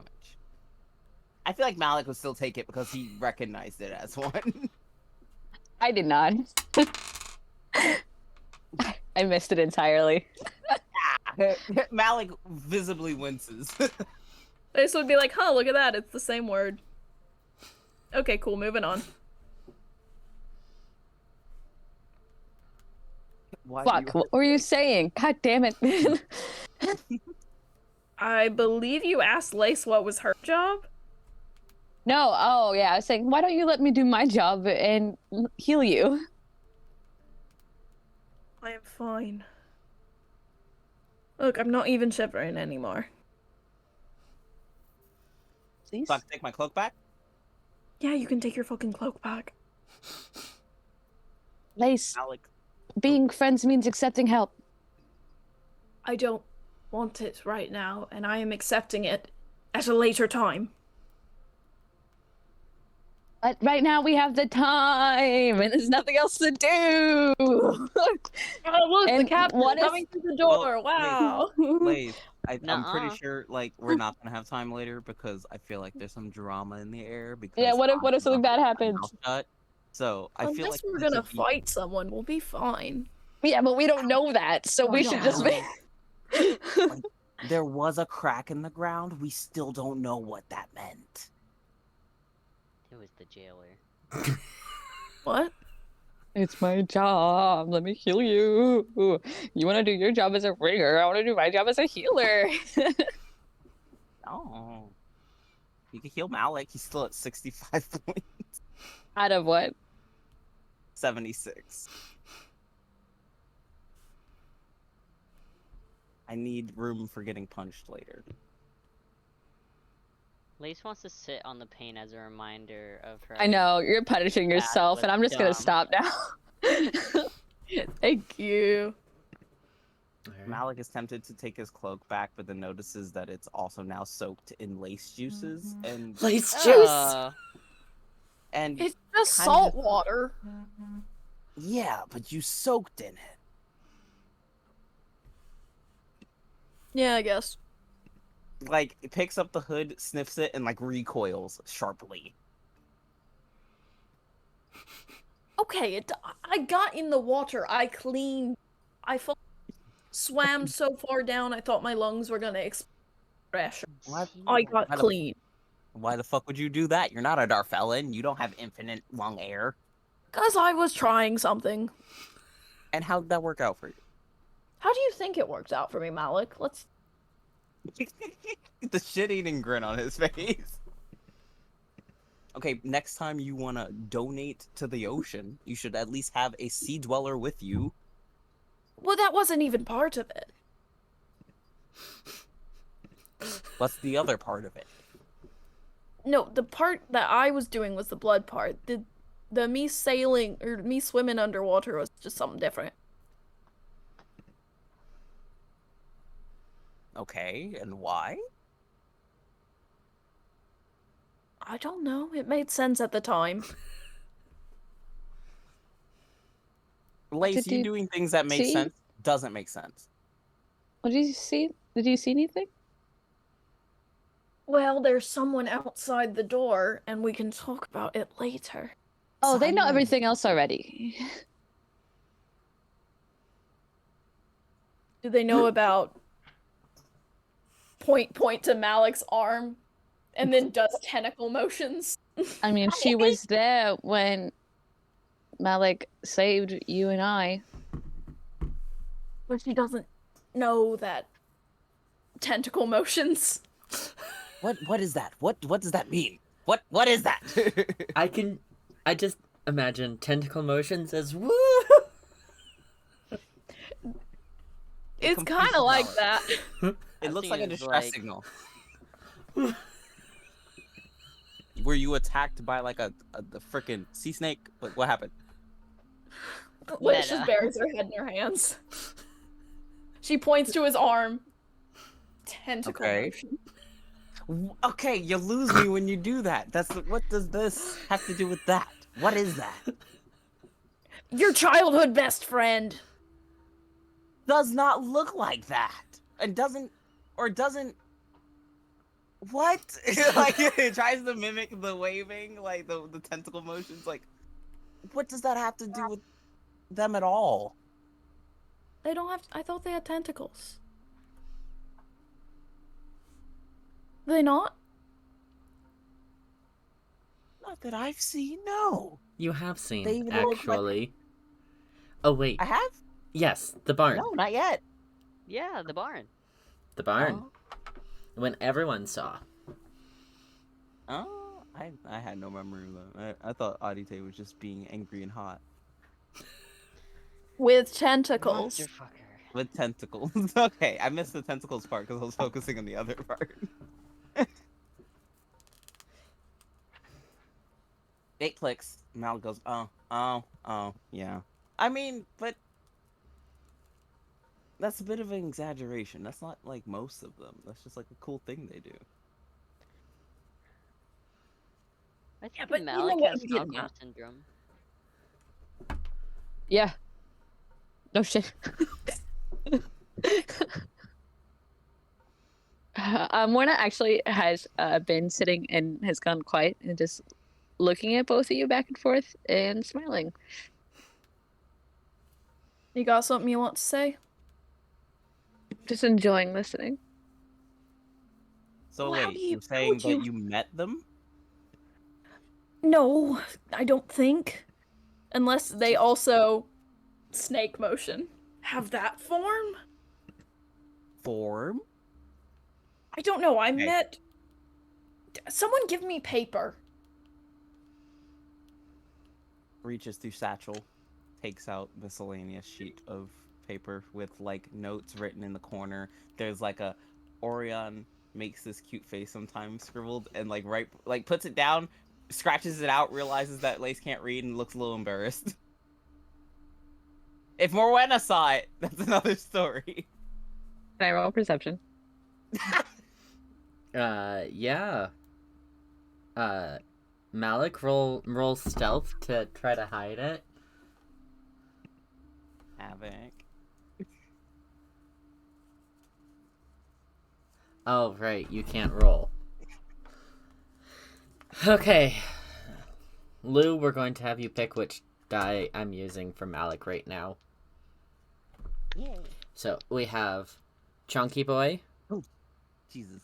we have Sparkly Silver, Gray and White, or Pink and Roses. Gray and white. What's your modifier? For stealthy things, it shall be 4. That is a total of 10. Yeah. I got a 30.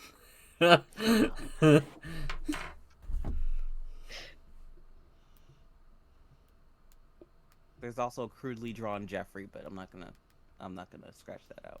Like a penis, Jeffrey? Not a penis. It's like an approximate shape of a parrot, but he couldn't get the eye right, and it He's showed. not a parrot, he's a macaw. Macaws It's are a the type of subspecies fucking parrot. He's a macaw. Macaws are a subspecies of parrot. He's a macaw. You're like one. It's like one of those people who's like, "Oh, is that a pit bull?" It's a Staffordshire. Which is fair, but like also, I'm one of those people. Also, see, is that a cat? She's a tortoiseshell. I know. My favorite thing. What animal is this? Black and white. What breed? Cat. Cat. Okay. So, Morwenna, you definitely see this doodle. Definitely. 100%. It's so funny. Awesome. See the gay scribble Because Lou had the thought to like, oh god, I hope Morwenna didn't see this. So I'm sure Malik looks up at me and I'm just locked eyes. Like looks at scribbles it out, looks at Lace and goes, "Oh yeah, I can't read," but then like clicks and goes, "Fuck." Morwenna, just a fucking giant looking over your shoulder. that little eye glare, like shing, like when I see lock eyes. Malik's cheeks are just like Anime eye glare. Malik's out like a little anime sweat bead. All right, But Lace, Lace- draw your monster. Don't fucking say. Lace draws like draw them. the creature, That sure but is then when Nemini, when she came out, she was like, "I can't see it," and I was like, "Oh, crazy." Anything? You know, it'd have been really funny if you drew me. When I said that. Damn. I gotta make fun of it myself before they do. You know?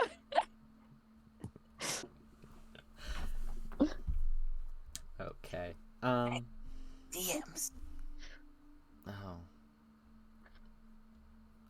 Oh. So,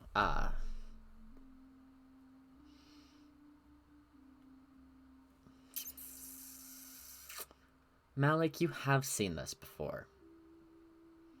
Oh. In your moon pool vision.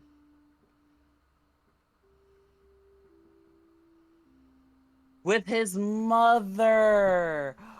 Oh, fuck. The recoil. Malik looks at the sheet. Like, kind of, like, picks it up. Looks it over. And at first, he just, like, the first flash of, like, he's like, I've never fucking seen this shit in my life. And then it hits him. And it's like... Havoc, I'm gonna DM you a question.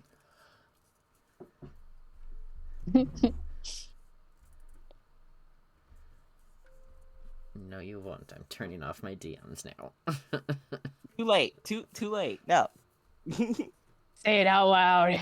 Just say it out Okay, loud. So, well, fine. Fuck, goddamn. I like being secret now. Oh my god.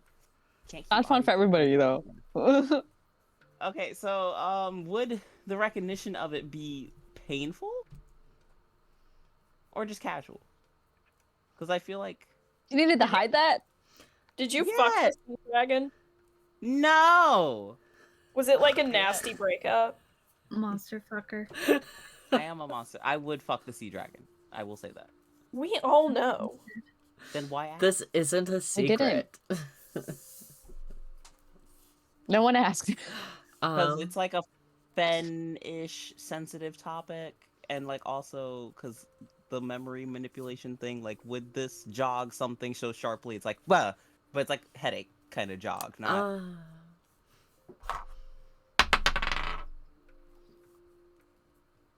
No, you just remember seeing the vision. It's not painful. It's a little bit foggy, like trying to remember what you had for dinner back in 6th grade when you were with your step-parent. Oh god. It's like trying to remember into your trauma past. Ugh. And it's foggy. It's not clear. It's not... It's hard to remember perfectly. Disassociates while staring at the picture. Just dissociates while staring at Lace's shitty ass drawing. Yeah, like just staring, like just like, you good? You good, bud? I would just... I'm imagining the drawing now is like... Cause see, that's one of the things I will keep exclusively as a headcanon of Lace. Like, I know she's my character in my head. Can be canon if I so wish them. But that's one thing that will always be a headcanon, is that Lace is good at drawing. I will never make that canon. Oh, so it's like a good sketch. No, she's not good at It has drawing in never canon. been made Oh. canon. It I cut out, refuse so to I make heard it Lace is canon. good at drawing. Yes, I know that's a very confusing statement to be like, this is my headcanon that I will never... It looks like that. I love it. Not enough tentacles. Needs more tentacles. So Malik just stares at it, and like, huh? Oh, yeah. Wenna's like, that's neat. Definitely. Malik does the the wave, the tentacle wave. Definitely, I can. Yeah, that's Mother Dearest had a run in with that one. I haven't had the pleasure. Lucky you, I guess. So that was... And Lace, can you add you here on this paper for reference for size? Havoc? Dot. It's a stick figure. Please tell me it's a... Yeah, where's my... Oh my goodness. Okay, Malik Oh was my bigger in the goodness. picture. But it didn't... God. It didn't hurt me. I didn't even want to. It had plenty of opportunity. That's just Did for size talk? reference. Lace was above it, up here. But I still touched it. I got my little thingies on it. Oh. How'd it feel? Kind of scaly and slimy. Oh, gross. It was fine. But Did it talk to you? what was going to? I think. Can't be sure, of course. But that was when she pulled me out, because I had casted light so I could see, because it was really dark, obviously. I mean, yeah, the whole shadow thing. Kind of a Yeah. I don't know much about sea monsters, but I feel that making a really bright light would really draw their attention towards you. But it wasn't angry with me. Not at all. I don't know Probably if blinded. sea monster faces can show emotion. Considering it could have killed me with, like, its pinky claw. Pinky tentacle. Yeah, like, it could have killed me no problem. Okay. Intrusive thought. On squids, the shortest tentacle is No! Not true. on Arite. No! I need to know. Red. Not even... God, my character's intrusive thoughts right now is just being like, these two are probably gonna die the soonest, and I'm now imagining their deaths. Like, Getting chomped by this thing. oh my goodness.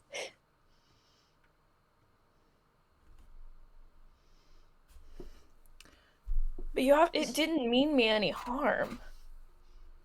Not yet.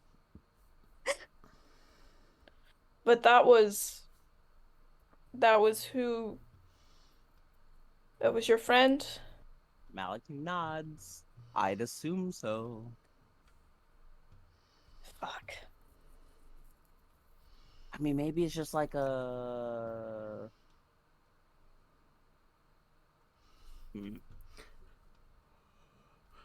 You know, no, like, maybe it's like an internship. Well, no, because you said the whole thing was gonna happen once you fulfilled your end. Yeah, maybe not. Okay. Great. Yeah. I think it's time to stop trying to find the differences and maybe just focus on the similarities. Yeah, I've kind of fucking reached that point. I'm not talking to Malik, Lace. Oh. Yeah. Well, either way, I think somehow the terms of what happened was different. Also, I mean, he talks to you, right? yeah. Yeah, I don't get that. Yet. I mean, I did ask if they would, and they just kind of That's were the like, thing, "No, I'd asked plenty of times. I'd asked for signs. I'd said, hey, if I'm not being bullshitted, can you fucking tell me? They also like to. Oh, sorry. You go. So I kind of said this earlier, but I think it got overlooked. This is like last game. But you guys are on like different stages of your deals, it looks like. So you guys are gonna have different things given to you because you're on a different sub tier level. Not the different sub-tiers on Not the Patreon. sub tiers. Yeah. Malik's at like sub 2 and 3, and Lace is still at tier 1, and it just like you haven't Lace is a unlocked all gifted the sub. stuff yet. No. It's been enough to be a tier 1, like that on Lace's own. Like, Lace is like the Malik tip is- tier, and Malik's like the behind closed doors tier. well, Lace is almost tier 2, almost tier 2. It's teetering. No, is he talking to you right now? Well, I did ask a question, but they are a little late, so I think they're like meandering. But they also like, apparently there's a whole like energy thing. If they don't have the energy for it, they don't always reply. So They're a fucking god. They can get over themselves and have the energy. yeah, but they said that they're kind of like fractured. Man, if Heidi could be here to say that they were locked up and I Right. They're according to them, they're not at full capacity, which is why when the whole ice thing happened, the whole deal was if you need my energy to do something, take it. And so that's kind of where we get our equal exchange from. Some people. I mean, Malik squints but says nothing. do we know they're bad? Because Well, I they guess- represent the whole of the ocean, and the whole of the ocean is bad. I mean, that's something we have to see if...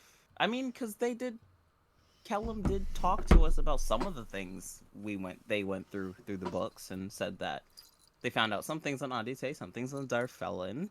Apparently, my mother is from a pod that was specifically conditioned to worship of that sort towards them. So, predisposed family relations, I suppose. It's in my blood. At this point, at least even just for today, I don't care if you see them as evil. Just be more wary and cautious with your interactions with them. Anyways, so you haven't gotten a response yet? The door opens. Wow, fuck you, Lace. I just Lorena will like slam into the ground, like. It just kind of was like this, like, oh my god, can we not do it? Come on, guys, we're doing so good. Wait, door opens. Who's coming in? Oh shit, it's Heidi.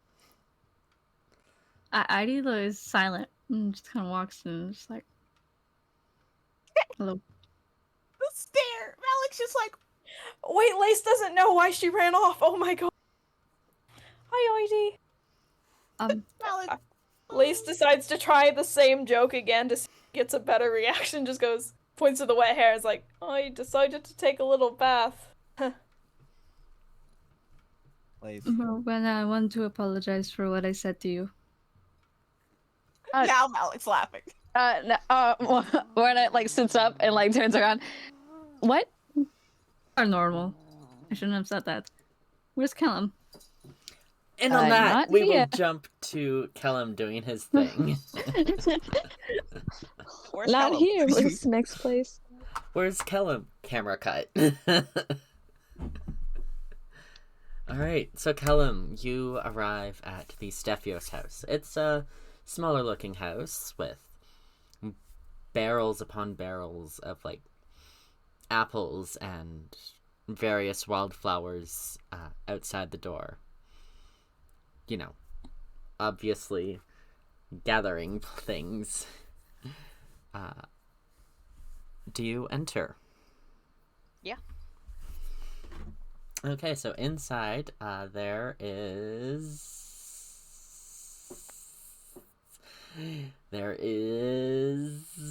I'm opening the document. There... Now I'm dying. Don't die.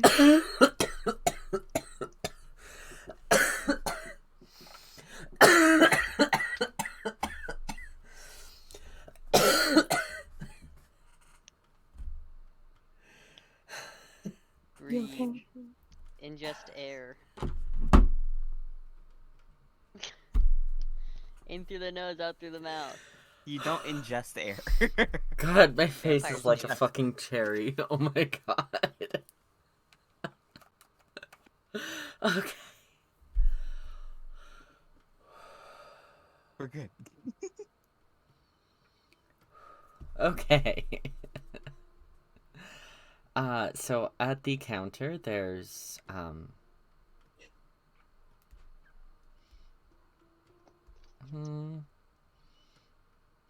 older looking man, probably in his, 60s, and a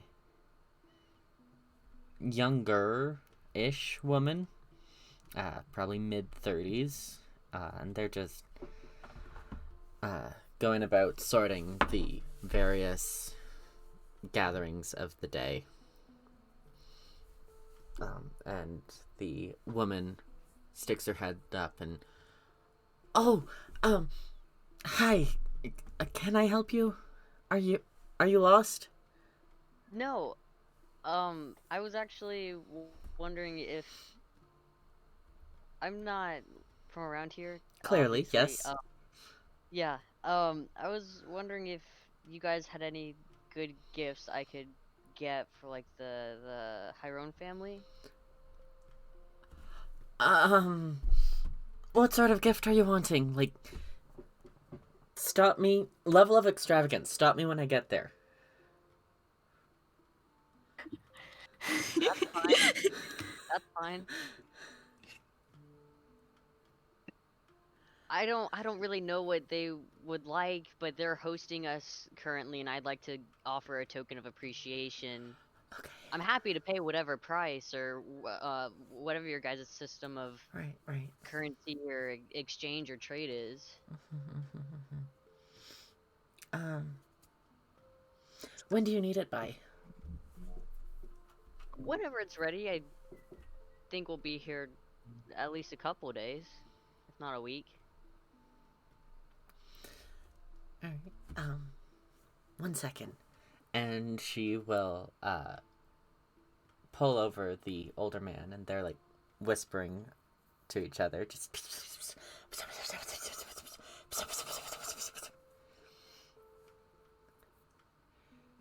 They both turn and look at you.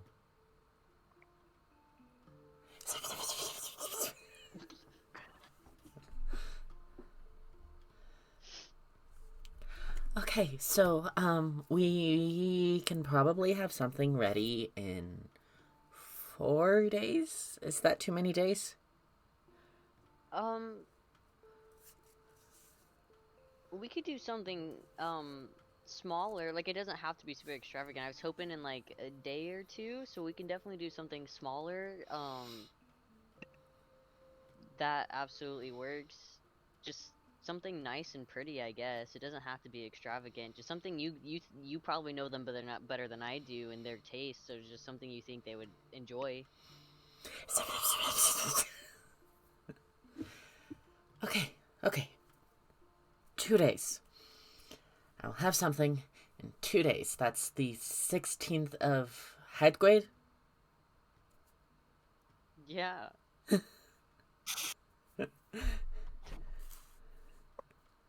Sorry, I'm on the ocean a lot. You lose track of days. So 16th of Hedwig sounds great. Heidgrade? Heidgrade. Not Hedwig. Sorry.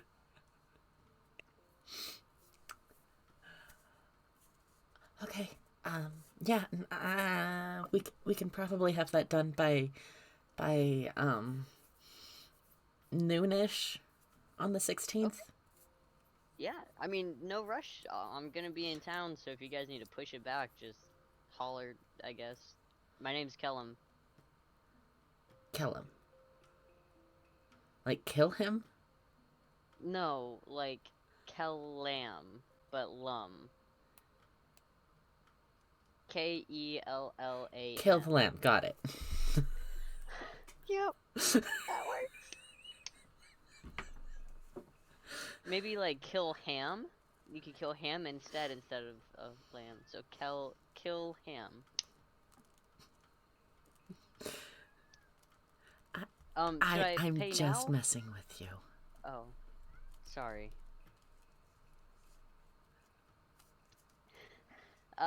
Pay now or pay later, or what's the exchange?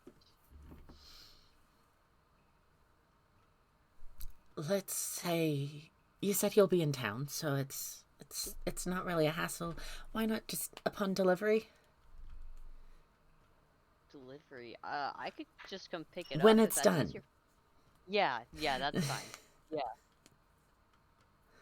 Okay. And that works. and it'll take us a little bit of time to, figure out what this is going to be worth. So I will have an amount for you then. Okay, sounds great. I know that's probably really bad business practice to, like, the outside, but we're not. Oh, I'm no. sorry. No, I just came in and I just dropped this on you. It's totally my fault. I should have, give you more of a heads up or more time or something. So no, absolutely, whatever you need, it's no worries. Okay. All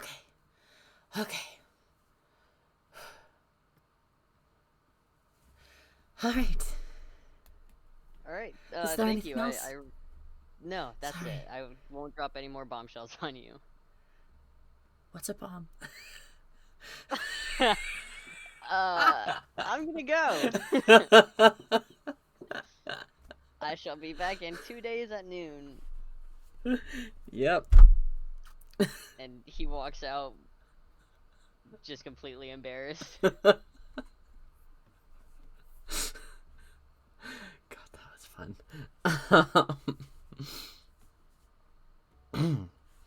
And yeah, where do you head? Oh, he goes back to the The Hyrone? Or the library? Or do you go to say hi to the children in the Igate house? No, he'll go back to Hyrone.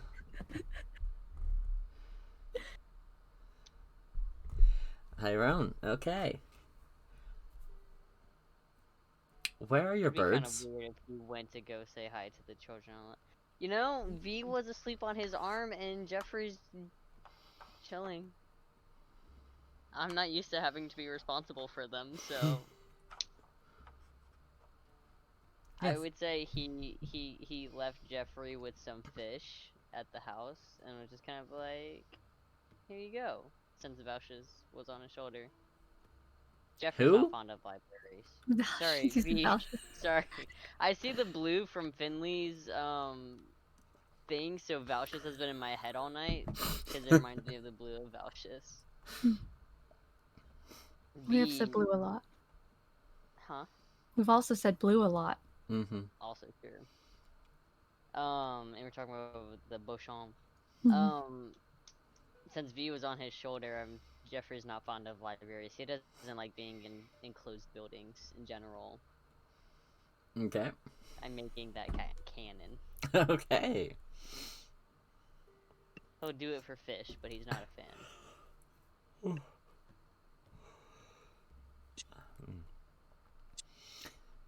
So, as you're walking, V is like, got their head conked to the side. It looks like it has a broken neck, honestly. Very nice. It's asleep. I would hope so. I had to look up. That's how ravens sleep. Oh, Their head God. just flops. Alright, so you head back to the house where they are standing around having conversation. You see Heidi, you see giant Morwenna, you see outside a guard with shaved sides, long braid, spear in hand, just standing outside the door. He'll dip his head to the guard and then walk in. Pixie, I saw your hand raised. Yeah, as soon as Kellam comes in the room, I'm just gonna be like, sorry guys, hold on a second. And she's grabbing him and taking him the other way. Back outside? Not back outside. Kitchen? To her Heidi's childhood room? bedroom. Weird. Don't be weird. Yeah, to her Oh my room. god, we get to see Don't Heidi's be room! weird. No, not weird. No, I'm Excited. talking about them. I'm Um, talking about them. yeah. Lou always makes dirty jokes. But Lou doesn't look like he's here. right Lou's now. too tired to make dirty Yeah. jokes about this. Maybe not. Anyways, to Heidi's room.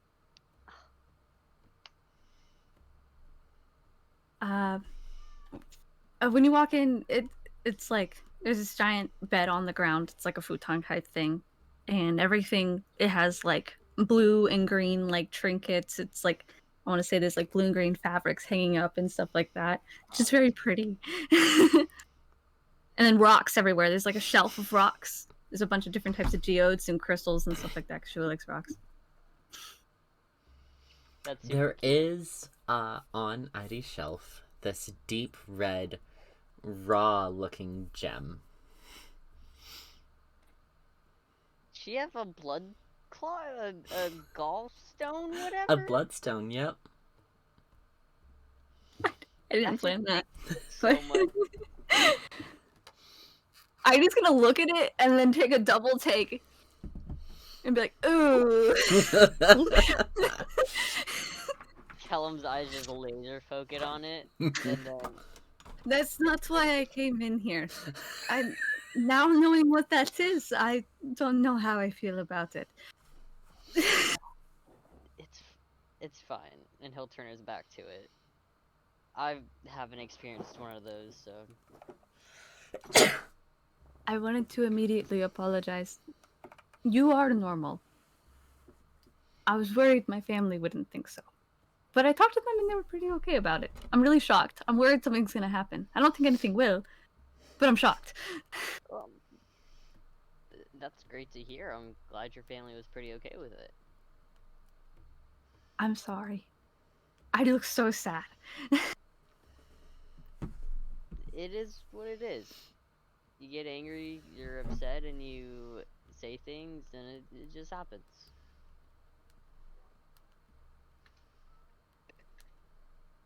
Can I hug you? Yeah. And then I will hug him. A big hug. Like the drawing I sent you, Dan. Accident all the time. While they're hugging, he's gonna be like, you should probably get rid of that stone, though. It's a little gross. Oh, no, yeah, I will deal with it at some point. I do not want to touch it now.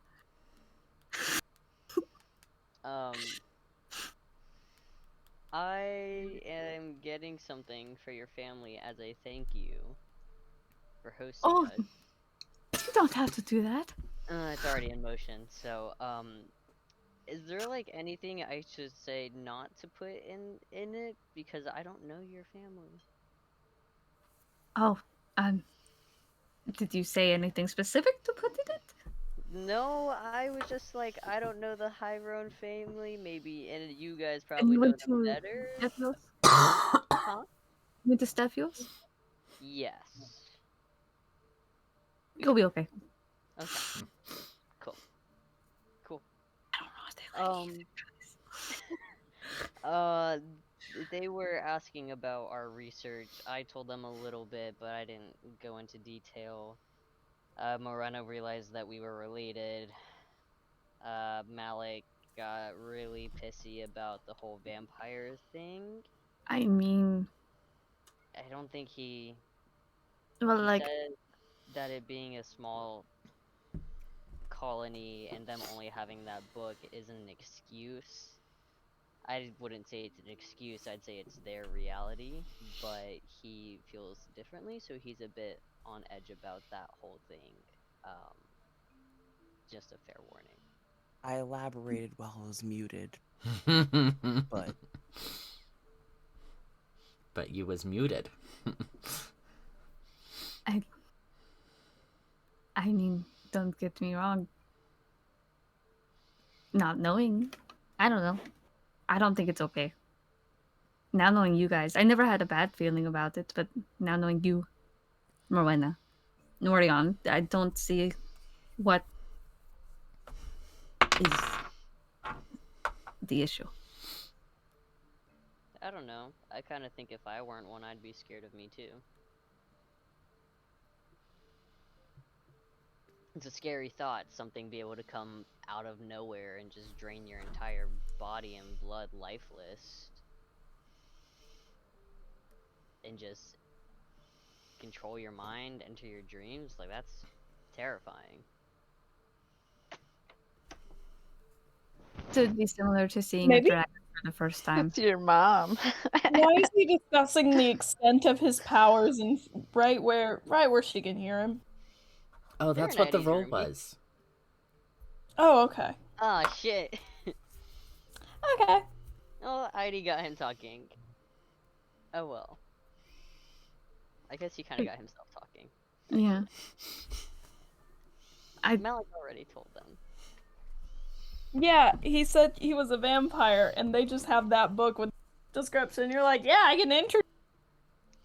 The book Someone's said all of blood that. Book did say that. Yeah, the book Okay. specifically True. stated Book that. did say Yeah, some but vampires. probably the fact Kellam describing that as his power set ain't gonna serve him well. Yeah, true. I feel comfortable making that guess. But he is also saying that he understands and would be scared of them as well. So it's less of a rawr, I'm an evil vampire, I'm gonna drain you lifeless and destroy your dreams. It's like, yeah, I'd be fucking scared too. But anyways, I didn't go into super big detail. I thought you might be better for explaining. I did tell Malik about the old Dorfelin pod and the prophecy of him and Adite, but he already knew that. I didn't go into much detail about Adite either, or about the map and such. That's something. Yes, that will be interesting. I wasn't sure what you would want to say.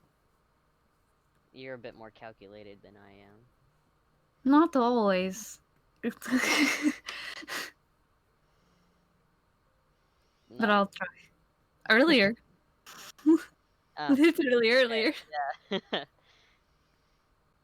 I'm really glad that your parents took everything so well, though. I just gotta take like a big deep breath, but it's like, oh, me too. I really want them to like you guys. I'm just gonna look away. Just that. I think we're a pretty likable bunch. If you get past the hard-headed stubbornness of everybody. Yeah, you're really sweet. And then I'm just gonna let's go back out there before we keep them out there alone. I keep leaving them alone in my house.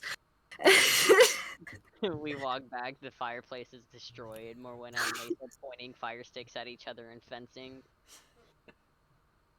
It's like the community meme where He's got Crow comes in with a pizza and he's like, oh. The darkest timeline. What? Nothing. So you head back to the living room area, grand entrance thing, hearth place. And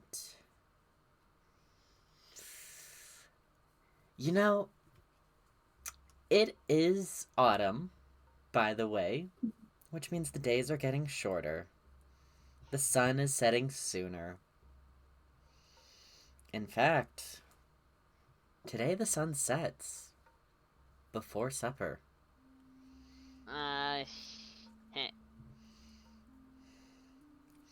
It's been we've been on Kellam for so long that I have not done the Orion voice in like a month. You haven't done the Orion voice since like November. I think I've noticed like 5 separate sentences that started off in Orion's voice today and then finished in Kellam. I've been preparing for this moment. Your entire life. My entire life has led up to this one moment! Super Saiyan mode. Aww. Alright. And with that, with Kellam becoming Orion once more, that's where we're gonna call it.